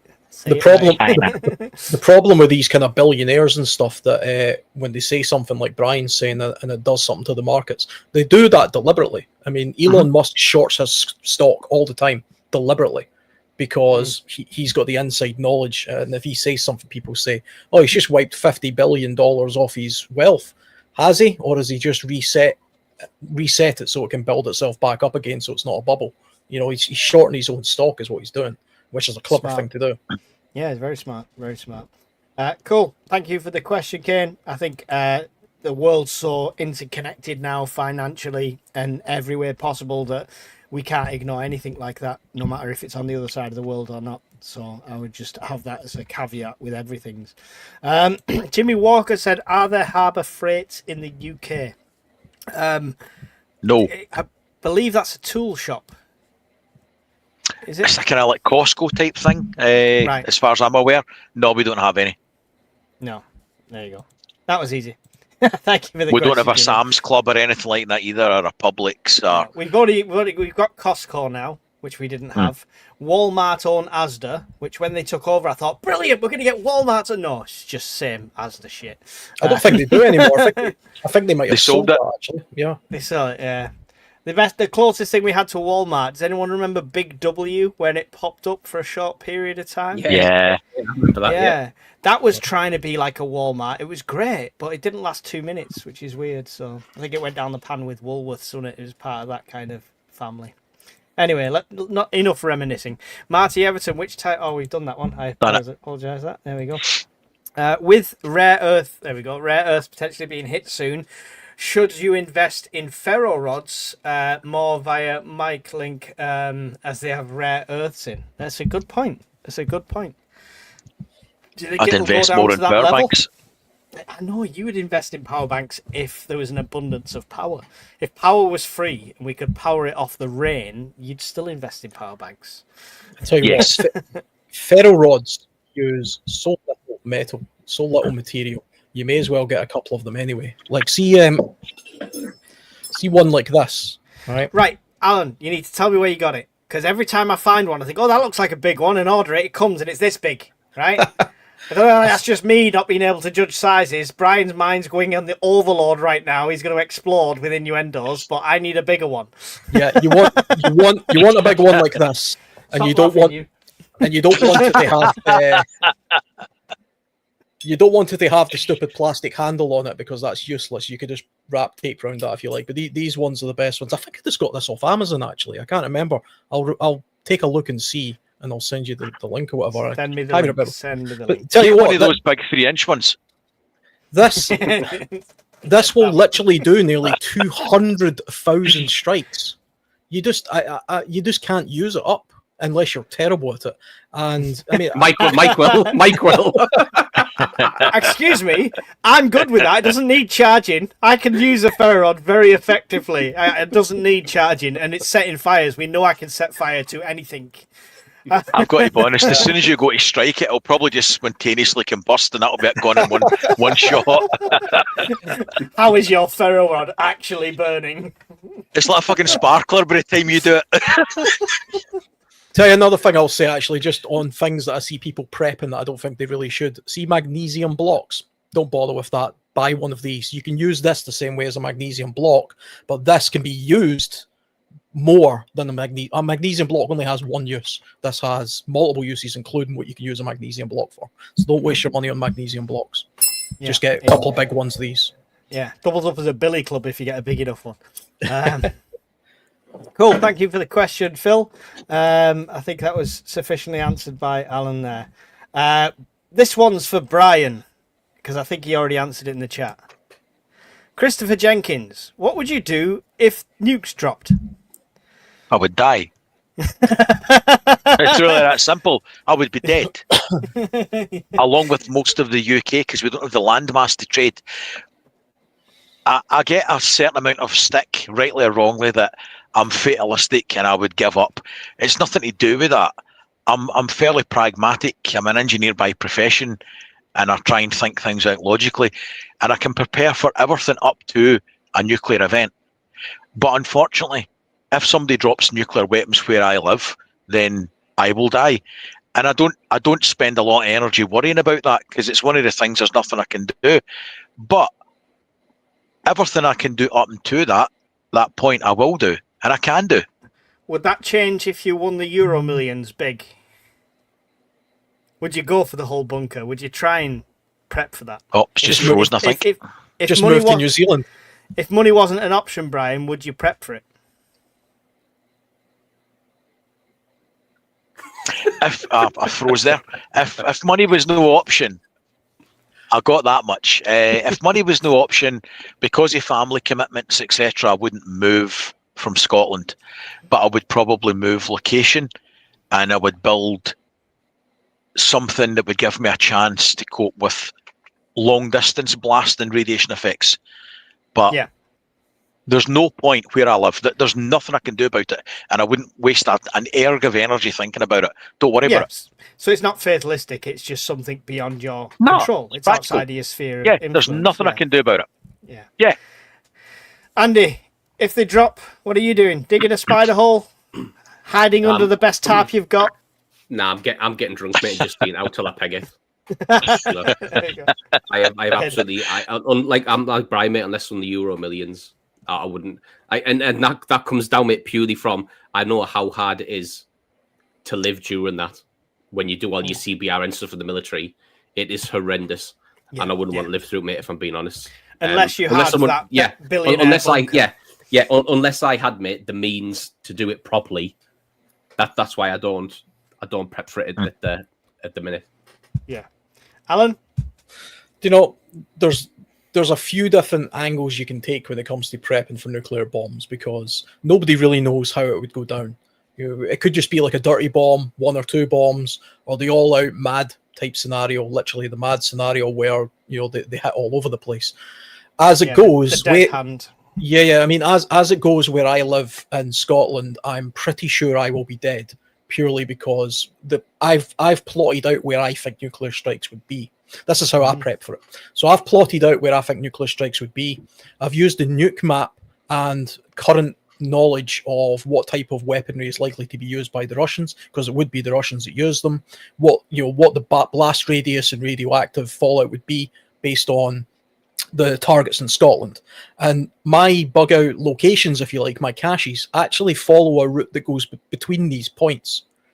The idea being that I'm not walking into a nuclear wasteland, or a target. So I don't have a bug out location up near Fastlane, for example, or Glasgow. It deliberately veers off in a direction that I think is less likely to be struck. The last proper study that was done in the UK about casualties in an all-out nuclear exchange said something along the lines of anywhere between 1/3 and 2/3 of the entire UK population would be annihilated. That's a lot of people. And back when they did that study, I think the population of the UK was 45 million, 50 million, something like that. We're about 70 odd million now, I think. Close to 70 million. Probably more if you include the boat people. But it would still be between 1/3 and 2/3. My thinking of it is, I'm not going to overly worry about it, because I'm pretty sure, just based on where I live, I will be a direct hit. But if I did find myself alive, I'm not just going to give up the ghost and say, well, I don't want to live in the zombie apocalypse afterwards. I'll just kill myself now. I'm going to try and survive. That's just the way I am, so. Yeah, that's that's my attitude. And if I knew in advance and I could get out of Dodge away from potential targets, I would. It would be a bug out plan. If there was no warning, then you're a victim of circumstance no matter what we do. We can only prepare as much as we can. I do prepare for the effects of it, for fallout, for stuff like that, but only as much as I can. We couldn't live in a worse country, to be honest. I think the UK is probably one of the worst places to live in the world in an all-out nuclear exchange. Anywhere not in the Northern Hemisphere is bad as it is, but the UK is particularly bad purely because we're so small. Yeah. There we go. Thank you for the question. Hope that helps. What's wrong with wet wipes? The guys in Ukraine request them every time. There's nothing wrong with wet wipes. If you're going to store them for a length of time, that's the issue when it comes to prepping. They do dry out. They're not sealed as well as they could be. I know you could potentially bag them up and stuff like that, but that's my feeling on it. They're generally not good stockpiling. That's probably, I mentioned wet wipes earlier when I went through the 3 things that I see people stocking that I don't think is a good idea. Wet wipes is actually one of them. Wet wipes are popular because people take them into short-term situations. So if you're just going camping for a few days, wet wipes are great because you can, you can easily do your armpits and your balls with them and feel clean. But in reality, wet wipes attract insects. They usually have a scent to them. They're non-disposable. They're heavy because they're already moisture. laden wipes, basically. So you can take far more normal tissues with you than you could packets of wet wipes. They're generally kind of expensive if you try to stockpile them. They dry out the second you open them. They attract sand and dust and crap. And to me, as a long-term wilderness item, they're a bad idea, and they'll cause you more problems down the line than they will actually, prevent. And they don't really clean you properly. That studies have been done on this. You're much better just using warm water and some soap than a wet wipe. A wet wipe, it gives you a false impression of cleanliness. It's not really cleaning much at all. So I would avoid them for long-term use. But I mean, I've got a packet of wet wipes. If I go camping for a single day, that's what I take usually. But I wouldn't go thinking I'll take 100 packets of wet wipes with me, because, just take Kleenex with you. That's better. Yeah. The dry ones. Andy, I'd like your take on this, because you've been in them sandy, deserty conditions, sort of thing. Were wet wipes a consideration at all? Not in Afghan, mate, for the reasons that Al just said there, mate. They attract the sand, that, mate, sticks like shit. It's horrible. But I know exactly, mate, why the guys in Ukraine request them every time. Is because when you've got the constraints of war, mate, and on the front line, the quick and the easy and the serve a purpose, which is why the lads in Ukraine are asking for them. Al's right in terms of there's better ways to clean yourself, mate, but when you're being permanently shot at or bombed by a drone, getting water on the boil to wash your balls, your armpits, mate, isn't a thing. And when you're being constrained by water, everything's based on speed. So if it takes you 5 minutes to boil water and wash yourself, or it takes you 30 seconds to wipe your balls with a wet wipe, that's what the guys are going to use. It's just the nature of the beast, mate, when it comes to that type of thing. And to be fair, mate, but by and large, mate, when you've got that much going on, soldiers, mate, are lazy, and anything you can shave time off, you'll take. So if you can shave off 4.5 minutes by using wet wipes, you'll take it. Yeah. I'm going to skip you on this one, Brian, because they've both mentioned wiping balls, so I'm going to avoid that bullet. God damn you. From one Brian to another. Brian Keane, what are your recommendations for lighting? Headlights, obviously, and lanterns, torches, rechargeable battery power. I think we'll all kind of slightly vary on this, but a good torch is, a good asset. Brian gave me a great one, which is not a really expensive one. Not charged. It is working. Nice try. There's a million different reviews on a million different torches, and it's definitely horses for courses for me when it comes to torches. Headlamp is 100%. What I would recommend is, where you possibly can, my personal opinion is, get something that takes a AA. It took me 3 different headlamps to get where it was a single AA battery, and that works brilliantly. And I've got that now. I got it off Roger, Rogue Roger Combat. Awesome guy. And I got that off him. And the reason for that is, in the SHTF, in Teotihuacan, the most scavengeable battery will be a AA. It's the most common battery throughout the UK. Followed closely second by the AAAs. But if you've got a Maglite that takes 3 or 4 D batteries, they're going to end up being like rocking horse shit. You're not going to get them. Other than that, I go old school. So I've got paraffin lanterns, I've got candles, and that's kind of where the prepping direction I've got. This is where I'm going to differ from everyone else, because I haven't got the budget for lots of power banks and stuff like that. That's just the reality when you decide to have 27 kids instead of a life. So it's just, I prep to my means, and I've gone more old school with that. So my recommendation, if you're in the same boat as me, is kind of look down that route, because it can be cheaper, but you've got the fuel cost to consider as well. Andy, do you want to go first on this one? Yeah, mate, I would say glow sticks. And whether you want the military shoot ones, asylums, shamulis, whatever you want to call them, the great, mate, for snapping them and forgetting about them. You can hang them on trees. For an entry point, you can hang them on the front of your tent, so you know where it is. You can hang them off guidelines on your rope so you don't trip over. Kids love them as well, mate. So if you've got young kids, you can throw them a glow stick, they can snap it, and then they have hours of fun with them, mate. You can line routes with them. You can line the stairs with them. You can line egress and ingress routes. There's a million more things, mate, you could do with them. So I would say if you haven't got any glow sticks, mate, or light sticks, I would suggest grabbing some of them. I will say, sometimes it's worth the investment on them as well if that's a source of light. You can get the military spec ones that are even better than this, which will last longer. That's what I've got, mate. Yeah. I've got some mini ones. You get like 100 of Amazon for next to nothing. They are purely for like in kits. I can drop it in the medical box and it's fine. But yeah, watch out for like the pound shops where they sell these glow sticks that you can put together as a necklace, because within an hour they go so dim that it's pointless, and within about 3 or 4 hours they're gone. So get some and test them first. But if you get a decent quality one, they will last. That's got the hook on as well, like Andy's on about, so that will hook and hang up, stuff like that. So yeah, really cool one. I like that. Alan, on lighting? Yeah, I quite like glow sticks as well, actually. And see if you get the ones that have got a little bit of cordage inside it. Sometimes they come with like a long rubber cord. See if you crack that, you're on the side of a mountain or something, and you spin it in a circle. It makes a big sort of light ring, and it's a really good signaling tool for, you know, emergency situations, things like that. I tend to use them just like, I put them in my hammock and just leave them because it lasts like 10 hours. It's just a nice ambient light. Generally, I go for head torches over normal torches, purely just because it frees up your hands. It's just easier to use a head torch than it is a hand torch. My favorite one is this kind, which is like the piezo type ones that take, you know, batteries. They have a red light. This is an RGB one, so it's got different colored lights. People say that red light's good for sort of not destroying your night vision. That doesn't carry as far, so you can be a little bit more hidden. And green light apparently is good for detecting blood and things like that if you're a hunter. I don't know if that's entirely true, to be honest.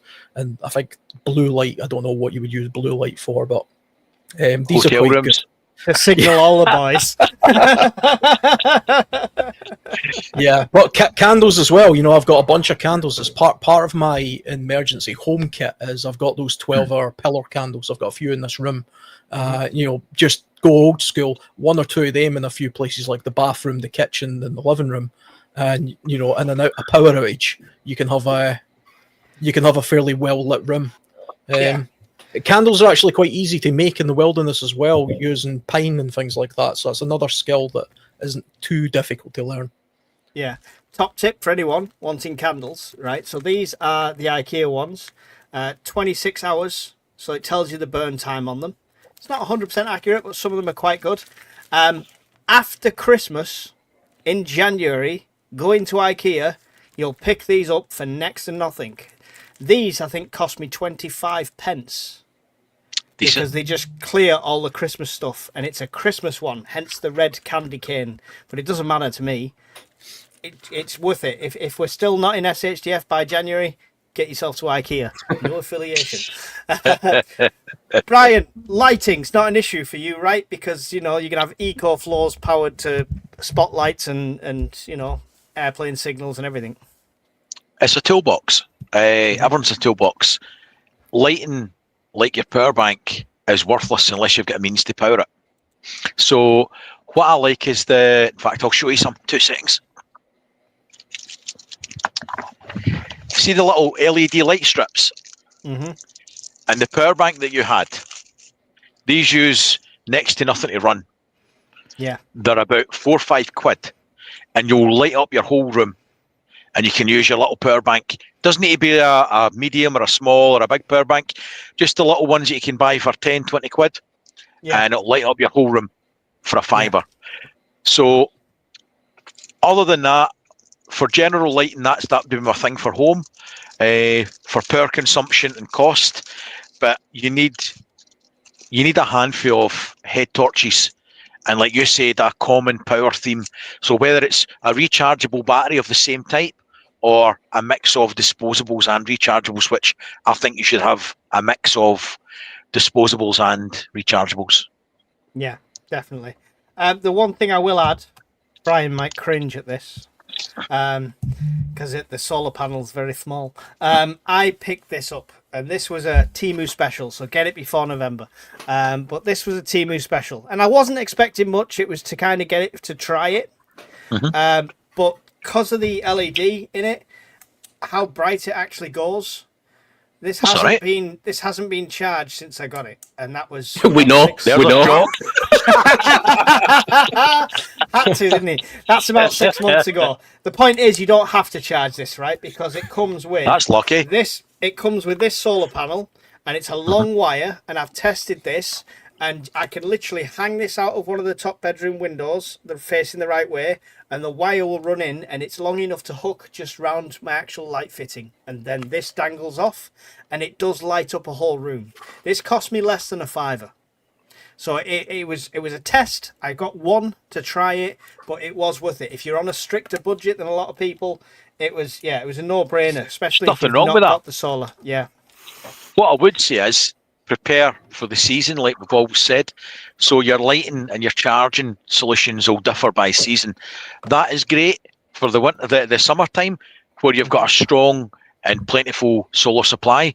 In the wintertime, you might have 6 hours of poor quality sunlight, and arguably in the wintertime is when you need it. So Yeah. I am going to test that. I am going to test that through the winter. I'll drain it down to dead because I'm good at that. Because you're good at that, yeah. Yeah, and I'll hang it out and see how much it gets through the day because I don't think it will take that much. It'll need that much, but we'll give it a test. But yeah, it was just an options and choices, right? That's what it's about. See you might buy a cheap torch or a cheap lamp, and the actual illumination side of it are generally fine. It's shit batteries. So what you can do is just pull it to bits, take out the shit battery, and replace it with a quality battery, because that's where the money is. There you go. Yeah, excellent. If you've got the knowledge and you want to give it a try, it's worth trying. Definitely. Don't mention lamps though. Alan will start talking about his combat school. IKEA lamps. That's his self-defense weapon. It's a good tool to have if you know how to wield a lamp. He's the only person in IKEA swinging lamps like a baseball bat to judge them. See this randomly on lighting as well, because I was trying to find it in my drawer, but I can't find it. But if you do happen to be watching this and you're in a desert type environment, a UV torch is a handy little thing to have as well, because it shows scorpions. Scorpions glow under UV. The little bark scorpions are some of the most dangerous you can get in places like North America, and a little torch like that is ideal. They cost almost nothing. You can also check banknotes and stuff with it. Yeah, you know, I mean, less needed in the UK, but yeah, definitely. It's, you do get scorpions in the UK, very way down south on a wall. You know, they're not particularly dangerous. Never knew that. There is in fact it's in a dock, I believe, and they've been there for years. So there you go. There you go. Well, we'll have everything in the UK if it completely collapses. Andy's riding around on tigers. The zoos will be free, so scorpions are the least of our concerns at that point. Question: accept the mark of Starmer digital ID, or declare victory over oneself and meeting up with a rat in a cage at the BBC? I can't make any sense out of that, if I'm being honest.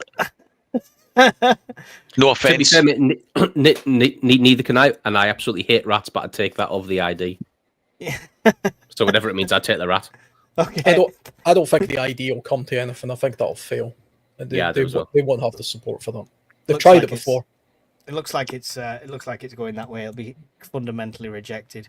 Gazmad Kill, can I buy a spot for someone who can go to the Scottish meet, do names in a hat or something? I would wait, Gaz. If you know somebody, you can definitely buy them a spot. But I appreciate the offer, but I wouldn't like to raffle one off if they're in demand. When we get closer to the time and if there's spare slots, then definitely. But I appreciate the offer there. Thank you. Why is Hawkins getting all the abuse lately? Has Brian subcontracted it out to him? Everybody takes their turn. Mike gets a certain amount of abuse because of his USB butt plug fetish and floating power banks. Actually, Andy gets away with murder because of his tigers and shit. And Alan's due a bit of a shellacking soon. So Wait until Alan gets comfortable in the group. we'll start to abuse him properly. But the ones that get a lot of stick tend to be me or Hawkins because we give out a certain amount of shit. And if you give it out, you've got to take it. I'm all right with that. So it's a sign of affection. Yeah, they really like me. It's his fault. it's his fault. He's got blue hair, piercings, and he's got a pink car, and you'll meet him when Those he comes nipple to meet, rings. but yeah, exactly. It's his I'm fault. sure for he not had a- going on I'm camera. Go on. No, He I'm was not going to gonna say say it. something, I'm not and gonna he's, say it. Oh, he's no. censored himself. I'm You not going to can't say do it. that. I'm not going to say it. You're going to Say it. leave them Pull all the trigger. hanging. No, I'm not going to say it. Throat punch. Go for it. Killer instinct. Go. We're waiting. Okay. Who would you push into a ditch? Hawkins. First booking out, and Bob comes along. Hawkins, straight in there. Hackins, yeah. And that's because we like him. I wouldn't push anyone. I would push the odd people we have to ban from Discord. If you're that bad, then you deserve to be with the ditch. So there you go. And other than that, thank you for your always serious questions there. Appreciate it. Matty Jones did a super chat. Sorry, I didn't see that. Just a little thank you. Really appreciate that, Matty. Thank you very much. Every little helps towards Brian's slow tactical destruction of my channel. Question for Scottish Prepper: where did you get your flag that is behind you? Amazon. There you go. So Amazon, it was about 20 quid. Different companies make it. You upload your picture. You can pick one side or double sided. It was 20 quid. Cheapest chips. There you go. So that answers that one. Marty says, what do you think is the ideal community size and mix for longevity? Everyone over 40 and can't have kids, we go extinct, right? That's a good Mate, question. you'd be all right. You'd still be churning them out at 65. Just stick me in a shed with a double bed and form an orderly queue, ladies. We will repopulate. I'm going to throw this one at you, Alan, because you're new to the whole prepping and community side of things. What's your thoughts on that? Oh, I mean, purely from a survival point of view, it depends on the carrying capacity of the land that you're on. So the carrying capacity is the land that you're living on. How much can it literally feed the population that's there? And that's the ideal community size. If it's overpopulated, you've got a problem. If it's underpopulated, you can then have less resources. So you want to find the perfect balance for that.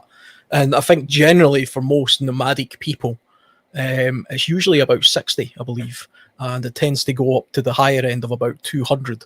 But from a real world sort of point of view, I don't really know, to be honest. I don't know what I would imagine. A village is kind of easier to sustain and protect than a big town, and a city has low carrying capacity, so cities are dependent on outside resources. So that's a terrible place to be. You don't want to be city-sized population living on top of each other. You want to ideally be like a little village surrounded by fields and natural resources. Yeah. Cool. Brian? What? Answer the question. I was looking at other stuff. I forgot the question. What do you think is the ideal community size and mix for longevity? For example, everyone over 40 and can't have kids, apart from Mike. We go extinct, right? No, I think it's got to be a healthy mix. Just because you're getting older and less physically able, you might have knowledge that you can transfer to the younger people within the group, and they have got more physicality to do the jobs that you might not be able to do, but you could teach them how to do it either in a better way, safer way. So yeah, that's basically it. You might be younger, but you don't have the skill set. You might be older, but you don't have the physical ability to use that skill set. So you've got to have a healthy balance. Would you agree there, Andy? Sorry. Yeah, did you have I would do it. Yeah. Like I say, I've never really given much thought to it, but I agree with what Brian and Alan have said in terms of the mix of people that you would need. And just going back one question, mate, the one who would you push in the ditch? I'm going to change my answer to Ben Renegade Prepper after that horrendous Chatham's Slaver nightmare's over. So Ben Renegade Prepper, he would be first in the ditch. He's in the ditch. Hawkins is saved. Yeah, Hawkins is saved. That's a mean feat if you got saved over an engineer. That's got ditched over an engineer. That's bad times. Community wise, Andy, do you agree with them? There's nothing else to add to them. No, like I say, mate, I've never really given it much thought, mate. Really. I very quickly looked at it on the old Chat GPT just to see what that said, and it does tend to say that most hunter-gatherer communities are small in range, typically between 70 and 250 people. So I was right with that. But it says there's also something called the Robin Dunbar number, which is a British who's a British anthropologist who suggests humans can maintain about 150 stable social relationships within a small community size. So that's the best size of community to have where you're not at war with each other. So there's less crime and things like that. And I imagine that's basically a very small village then. That's very general though. If you let an arsehole in, they're an arsehole no matter what size. Yeah, right. Are you planning on resisting digital ID? What's your actual plans if push comes to shove? And how far are you willing to go to stay free? Ooh. Interesting one. It's kind of like people who say they're going to resist a cashless society. Well, what you got to do when there just isn't any cash and that's the only way you can buy anything? You've got no choice. So for me, I mean, it's kind of like my ID's all over the place anyway. I've got a passport, I've got a driver's license, I'm all over social media. There's nothing in the digital ID that could possibly be new to somebody. It's the principle of it I don't agree with. We're not the British people are not a society of papers, please. It happened once after the Second World War, and it got phased out, I think, after that. So I would resist it politically. From a purely practical point of view, if they make it so that we can't do anything without it, well, we can't do anything about it, apart from trying to vote out the idiots that did it. You would have to be willing to go onto the fringes of society and not work and do all that lot. So it's difficult. That's the thing. Andy? No, I agree with Al, mate. Like you say, it goes against everything I believe in, mate. And like Alan said, mate, I resist it up until the point where, like Alan said, mate, if the choice gets taken away from me, you've got nowhere to go. There's no wiggle room there. So you resist it up until the point where you would have to give in, unfortunately. Like Alan said, mate, until you got to the point where you could vote out the people that brought it in and then get rid of it. But, I've always said on the channel, mate, when I've been in countries, mate, when freedoms get taken away from you, they very, very rarely ever get given back. Yeah. So even if it did get brought in and you voted the people out who brought it in, I can't see the people who came in getting rid of it because of the advantages it would provide them in power as well. So if it ever did come in, mate, I think that would be the end. If I'm honest. And it's not that many steps away from let's just put a chip in your arm because exactly. And that does exist. I mean that's a thing. So at that point I would put up more of a fight, I suppose. But again, it's hard to genuinely resist something that destroys your life without you having to adopt it. Yeah. Brian, can you resist? Well, I'm famed for my willpower, mate, and I can stop anything anytime I want.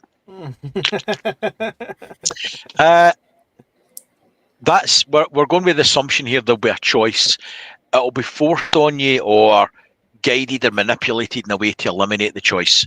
The same as the big CJAG was, whether by withdrawing civil liberties like travel or possibly even your job, you'll be coerced and guided and manipulated into doing it. The illusion of choice is just that, it's an illusion. Yeah. If it's going to be pushed through, it'll be pushed through, and you will be socially ostracized by limiting your banking, limiting what you can set up direct debits, what you can buy, where you can get a job, that you can't travel. So, yeah, we can think that we've signed a petition, we've thrown the dummy out of the pram. We're unhappy about it, but we'll need to wait and see what happens. Yeah, I think because you don't have a choice. The only way to resist it, actually is be willing to live on them fringes of society, go completely off grid, and you'd be talking absolutely everything there. So if you'd like to help us resist, get every one of our channels to over 1 million subscribers, we'll have enough money to disappear. But thank you for the question. It's a good question, because a lot of people say, yeah, I'll resist it to the end, but when you start putting it into a logical, practical point of view, how can you? How can you, without taking that massive leap away from society in general? How can you? Lady says, do you recommend vacuum sealing for long-term storage, and do they still need oxygen absorbers? For me, it's trial and error, lots of things. Yes, vacuum sealing's great. They don't necessarily need oxygen absorbers, but it depends what you're vacuum sealing. If you're vacuum sealing sugar or salt, for example, or something that's a grain or flour, generally there's not going to be any oxygen left in there. But if it's rice, if it's pastas, if it's things like that, even when you suck all the oxygen out, there's gaps and places that would have kept in. So I throw a couple in for good measure. I'm not an expert by all means. It's trial and error. I recently learned that sharp pasta is not good for vacuum sealing because it pierces its own bag. So it's definitely trial and error. Anybody want to weigh in on this who does some food storage? I do the same as yourself, mate. Belt and braces, good quality mylar bags, good quality oxygen absorbers. Make sure you look at a number of sources and what the quantity of oxygen absorbers that you should use, and maybe stick it up a bit more. They're pennies in the pound to buy, and yeah, try it. And you will fuck up the first couple, and you've got to do it quite quickly, because you've got to have all your stuff laid out, all the stuff in the bags, then fire in all the oxygen absorbers in, get it all melted up quickly or vac. So it takes time. Practice. And if you're setting up a camera and trying to film at the same time, it's a frigging nightmare, let me tell you. Alan or Andy, either of you are down on this avenue? I've never vacuum sealed food. I've not got to the point of the mylar bag type thing or anything like that. I do vacuum bag some items that I've got. So my car kit that I once showed in the video, for example, has a sort of outdoor suit, for poor environments, and because it's vacuum sealed in a bag, it just squashes it all down, and it's more compact. I can pack it in the box easier. It saves space. Saver more than it's a space saver. hygiene, yeah. I wouldn't recommend doing that for something like your sleeping bag or something like that. You actually want that to be kind of fluffy and sort of stored that way. I've got a vacuum sealed bag in my caches though, like the whole inside the barrel. There's a big vacuum bag, and all the stuff is put inside it, and I vacuum sealed it. But it wasn't really so much to do with oxygen. It was purely just another barrier against moisture and anything getting into it. That was my thinking at the time. They were really cheap. I got them from B&M. I got like a pack of 20. It fitted the whole barrel, and I just used a little pump to sort of one of these little things here, which you can use to blow up mattresses, but it also has a reverse mode, so you can suck the air out of it like a little hoover. So I've used them for that before. Yeah. Andy, have you done any storage with stuff like that? Yeah, same as you and Brian, mate. Pasta, rice, sugars, salt, all that type of stuff. It's exactly the same as you guys, mate. No difference. There you go. Hopefully we answered that well. There is a lot of good YouTubers out there that do much better jobs at food preservation than I'm sure all of us. And there's quite a few. There's quite a few on the Discord as well that are really good at that. So it's worth, if it's something that interests you, make sure you definitely get over to the Discord for that one. Only a couple left now, and we're nearly done, guys. I can let you go. As Andy yawns subtly in the corner. Here's a question. I'm not answering. You guys go. Who is the best prepper here and why? No such thing. Good answer. I was going to say Brian because I've seen his stuff and he's got more than me and I'm jealous. Buying things doesn't make you a good prepper. It just means you've got more available funds to stockpile pish. Doesn't mean that you're any good at it. Everybody within the Discord and that we've met at the prepper meets has got something to add, because I learn every time I speak to somebody, and I don't know any more than them. I just know different things from other people, and they know more than me about other things. So I don't think there's a better prepper. I think you've got something you can learn every day because it's a resource. That's my opinion. I think I would agree with that. Andy, would you agree with that? I mean, if you agree with that, that means you're saying Hawkins is also the best prepper. Just throwing that out there. I would, mate. I think the question. I think you would want a different person, mate, for a different scenario, and altogether, which is what Brian's saying. That's why the Discord works so well, because each person's got a different aspect of prepping that then fills the gap. Yeah, Alan's mug, for example.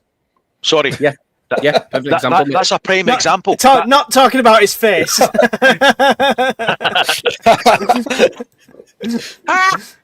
Oh. Brian fell over. No, you're right. We've literally all just learned something that we're going to adopt during this live stream, which is awesome. I wouldn't even consider myself a prepper still, so I'm definitely not in the running for that. And it's one of those things where, like, people say, like, see TV personalities like in Survival. Did you ever watch Joe Survival when it was out back in the day? Yeah, I did. Yeah, it was a really good show, the early ones anyway, where it was two different types of survivalists, and they would put them into these environments and see how they both sort of like cope with the situation.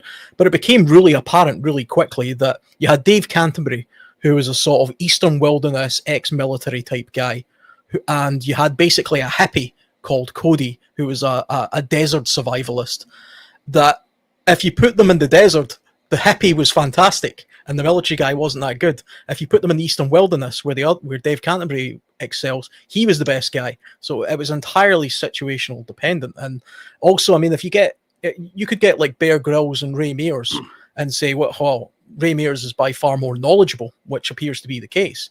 But, you know, put them in a war zone situation, after a few weeks, he might be crying into his cornflakes, and Bear Grylls is sort of like in there, you know, all guns blazing, surviving. So it's entirely situational dependent. Yeah, maybe. I don't know, but it's it's not. I don't think it's a real thing, to be honest. It's kind of like the expert. I always hate the idea of he's a survival expert, because I don't believe in experts generally, and I definitely don't believe in survival experts. I learn something literally every time I turn YouTube on. So either my knowledge gap is really, really wide and I don't know anything, or there's just so much to learn that it's just impossible. Yeah, you can still be an expert, I believe, and as long as you're willing to learn on top of that, then it's a bonus. I would definitely class a few people like Lofty Wiseman as kind of an expert on survival because he teaches it, but I'm sure Lofty himself would be willing to learn. You know, that's the difference. Well, Lofty, funnily enough, I've actually met Lofty. I've got a couple of pictures with him. I've got him to sign my book and stuff like that. He does say he just said it. And yeah, because I was at the Bushcraft show a few years ago and I met him there, and somebody asked the question. It was that, are you the main expert? Would you consider yourself to be the top expert in survival because you literally wrote the book about it? All survivalists love his book, and even he says, no, not really. Because he wrote that book as a compilation based on the knowledge of all the other people he studied. So, you know, that wasn't just sprung from his mind. He literally just put it into a compilation, and then he learned and practiced it that way. And he says that when he looks at guys nowadays, there's all sorts of stuff that he didn't even think about that, you know, they're now employing. So, I mean, he was being modest. He is probably the top guy, but even he was saying that there's no main guy, there's no main expert. You know, it's just one of those things. Cool. Awesome question, Phil. Even though I'm sure you were just trying to poke the bear and get us all to scrap with each other, but clearly I'm the best. I have the most subs. Anyway. Ready Magazine. Can Americans join the Discord? Yes, of course. Yes. We've got your own little corner you can be shunned into. No, I'm joking. You're more than welcome in there. How many subs has Funky got? Just out of interest. Just I haven't looked. I just wondered. We've just lost Alan.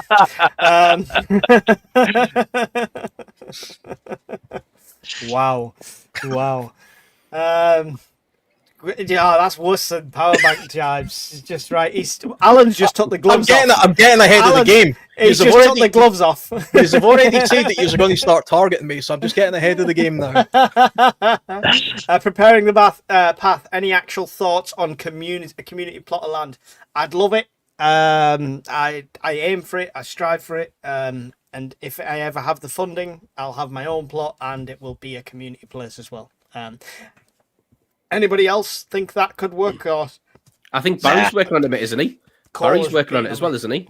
Barry's looking at going off. He's looking off going off grid as well. We've actually spoke together as well. If we could find something in the midpoint, we could end up working together at some point. So there's a couple of us that have got the idea definitely on a personal level. When it comes to community, I mean, that's another story. Any of you guys here?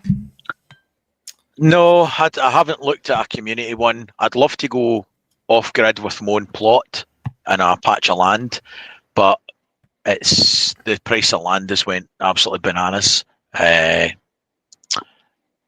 as actually sharing it as part of a community, I think you need your own space as well. To be honest, I'm happy to share as part of a community, but not be that part. Not living in one another's pocket, if that makes any sense. Not all communal eating and all of that. Not come by more like you've got a decent sized plot and you guys are there, you guys there. We can come together that's it. That's it. Yeah, definitely. Andy, I think Barry mate needs to be careful going into partnership with you. I think the land will probably turn to a big sinkhole. And all this money will be wasted on something. They catch fire so and flood. So your perspective, though, Andy? Yeah, I think it's great. I mean, Lee mate who put that question up there, he said that the comments he meant more as a type of we all pay in equal amounts. So I suppose more of maybe like a not a timeshare, but a communal, like everyone chips in. I don't know. I've looked at it and I've considered it, and there's all sorts of. There's got to be either a lot of trust there, or a lot of legislation there. That's the two options. So either way, there's a lot involved with it, and I'd love to do it. I'd love to organise it and do it, and that'd be a great way for me to get off grid faster myself. But it turned the scene out of poltergeist if we let you lead it, the Indian burial ground, and all get pulled out of our bed screaming in the middle of the night. It's not good for my sales pitch, this, Andy. If anyone would like to donate land, you can email me at ukurbanprepper@gmail.com. No, thank you for the question. I think a lot of us do dream of the off-grid thing, putting all together in a pile. I would love to organise that. I don't think I'd have enough takers. I don't think we'd have enough people with that expendable income to get involved with it, and I'd feel weird asking for the money doing that. It's weird. I know. I don't know. Take a lot of thought. I'm open to the idea. You got to say, Brian? I think it's like asking your friends if they want to go on holiday. Everybody's up for it right up until it comes time to pay the bill, and then everybody drops out at the last minute because their hamster's got the flu or something. I don't see it as being viable personally. Yeah, I don't see it as particularly valuable either, to be honest. You'd have to. I mean, you could pitch the idea, and you'd have to have enough interested parties. I found a patch of land that was big enough and had buildings and foundations on that could support 20 to 30 families and have their own land on it. This huge plot sort of thing. And I even drew up the specs for it and stuff like that. But you'd have to have 30 or 40 people that are willing to invest a substantial thing in it. And it's a big move for a lot of people. So thank you, lady. I downloaded Mike's prepping book and it's made such a difference. Everything's flat and uncharged now. Oh, my God. If you'd like a job on the Fireside, we're looking for replacements. Please email me at that same email. One more question. There's a couple coming in, guys. We are going to have to end shortly. I'm keeping these guys way too late on a school night. Gatwick Scuba, if you could pick one freeze-dried food product as first choice, what would it be? Thinking of making some bits for Discord members. Ribeye steak. There we go. Let's keep it very short. Ribeye steak from Andy. Brian? Ham, pork. There we go. Alan? Chili. It's the protein stuff that's there. Sorry. Yeah. Chili.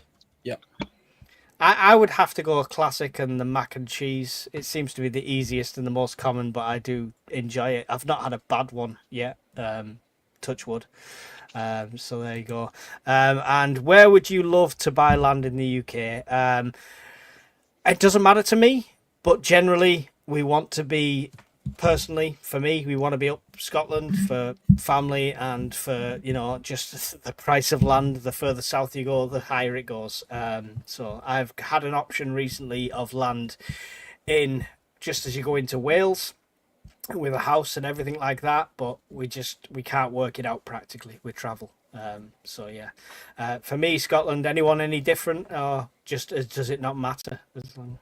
I think one of the islands is always good, like Mull or somewhere like that. The Cairngorms is a natural place that a lot of people say because it's the largest national park, but I'd love to own land in Mull. Mull's a great place. Cool. Mull's lovely. Orkney as well. Yeah. There we go. Or Any Lewis. thought on that, Andy? Somewhere like North Yorkshire Moors, mate, for me. Yeah. Not too far away from everyone your area you're already at. Yeah. Cool. It's home ties and stuff like that. So yeah, it's definitely going to be an individual thing. It would be hard. That's the other hard thing, right? If you try to do it as a community, getting the location that's suitable for everyone, unless they're literally willing to up sticks and change their life. So that's it. Questions wise, we'll have to stop it there. It's 151 people still in here. Thank you, and you've been in here most of the time. Sorry I'm late. You'll have to watch the replay, Teresa, unless you've got 20 questions in 20 seconds. But thank you. We will do another Q&A. We'll do them quite regular. Try and get one in a month sort of thing. Don't forget, there's no stupid questions apart from the ones you don't ask. Andy, would you like to say any final thoughts? Quickly mention your channel and say goodbye to the people all at once. Yeah, thank you for the questions tonight, guys. Another great Q&A. I always enjoy these. I've got a couple of days off work this week, guys, so I will throw some more videos out this week on the Bomb D YouTube channel, and I'm also halfway through a couple of articles as well, Mike. So they'll go up on the new website that we've got, guys, ukpn.org. If you haven't checked it out, go and check that out. Loads of great stuff for there. Mike's done a great job on it, and I'll see you on the next one. And it's fully charged. That's the nicest thing you've said to me, Andy. Brian, same thing. Would you like to final thoughts? Mention your channel. Move that can of Pepsi out the camera shot and say goodbye. Yeah, thanks for staying with us for such a long time. The Q&A chats always go well because they make you think, they promote thought, and we generally always learn something. Next video is going to be on a folding solar panel that I was given, and if I can get some sun, I'll be able to actually test it. So as soon as I get some sunshine, I'll fire the video out. And thanks for coming along. Yeah, cool. Alan, same thing. Buys and all that lot. It's been really good, the Q&As. I think I did one Q&A before on here, and the questions are always really good. They get me thinking, and it kind of shows the level that the community is quite engaged in there. There's a lot of good preppers in there, or there must be, in order to ask those kind of questions. So yeah, it's good to see that. And if you're interested in the more wildernessy aspect of when you bug out, if you think you're going to live in the woods for a period of time, then that's kind of the theme of my channel at World Survivalist, if you're interested in that stuff. Yeah, excellent. Thank you very much. My final thoughts is thank you for joining us, of course, not just on my channel, on the Bombardier, on Scottish Prepper 73, on World Survivalist. It's streaming all over them 4 channels, so welcome and thank you from all of them people. My final thought is knowledge is power when it comes to prepping. Don't forget libraries, books, stuff like that. This is a recent one that was sent to me, the Prepper's Survival Bible. It's a great one, more so for peace times than SHTF, because it has QR codes in, which are really, really cool, because it doesn't just talk about certain knots. You then scan it and it goes and it shows you how to do it. Very practical skills involved. Miss Worm will probably put a link up for something like that, but there's loads of good literature out there. You can find it in charity shops, Amazon, stuff like that.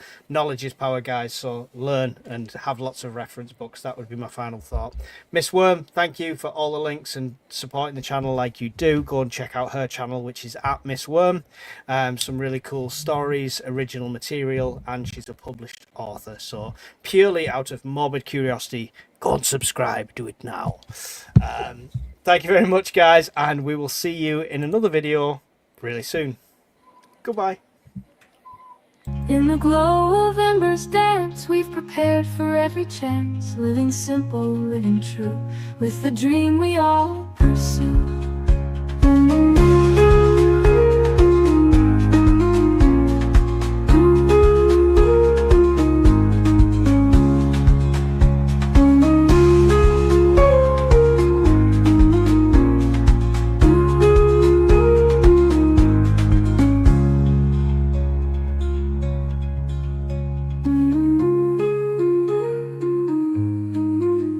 In the glow of embers dance, we've prepared for every chance, living simple, living true, with the dream we all pursue.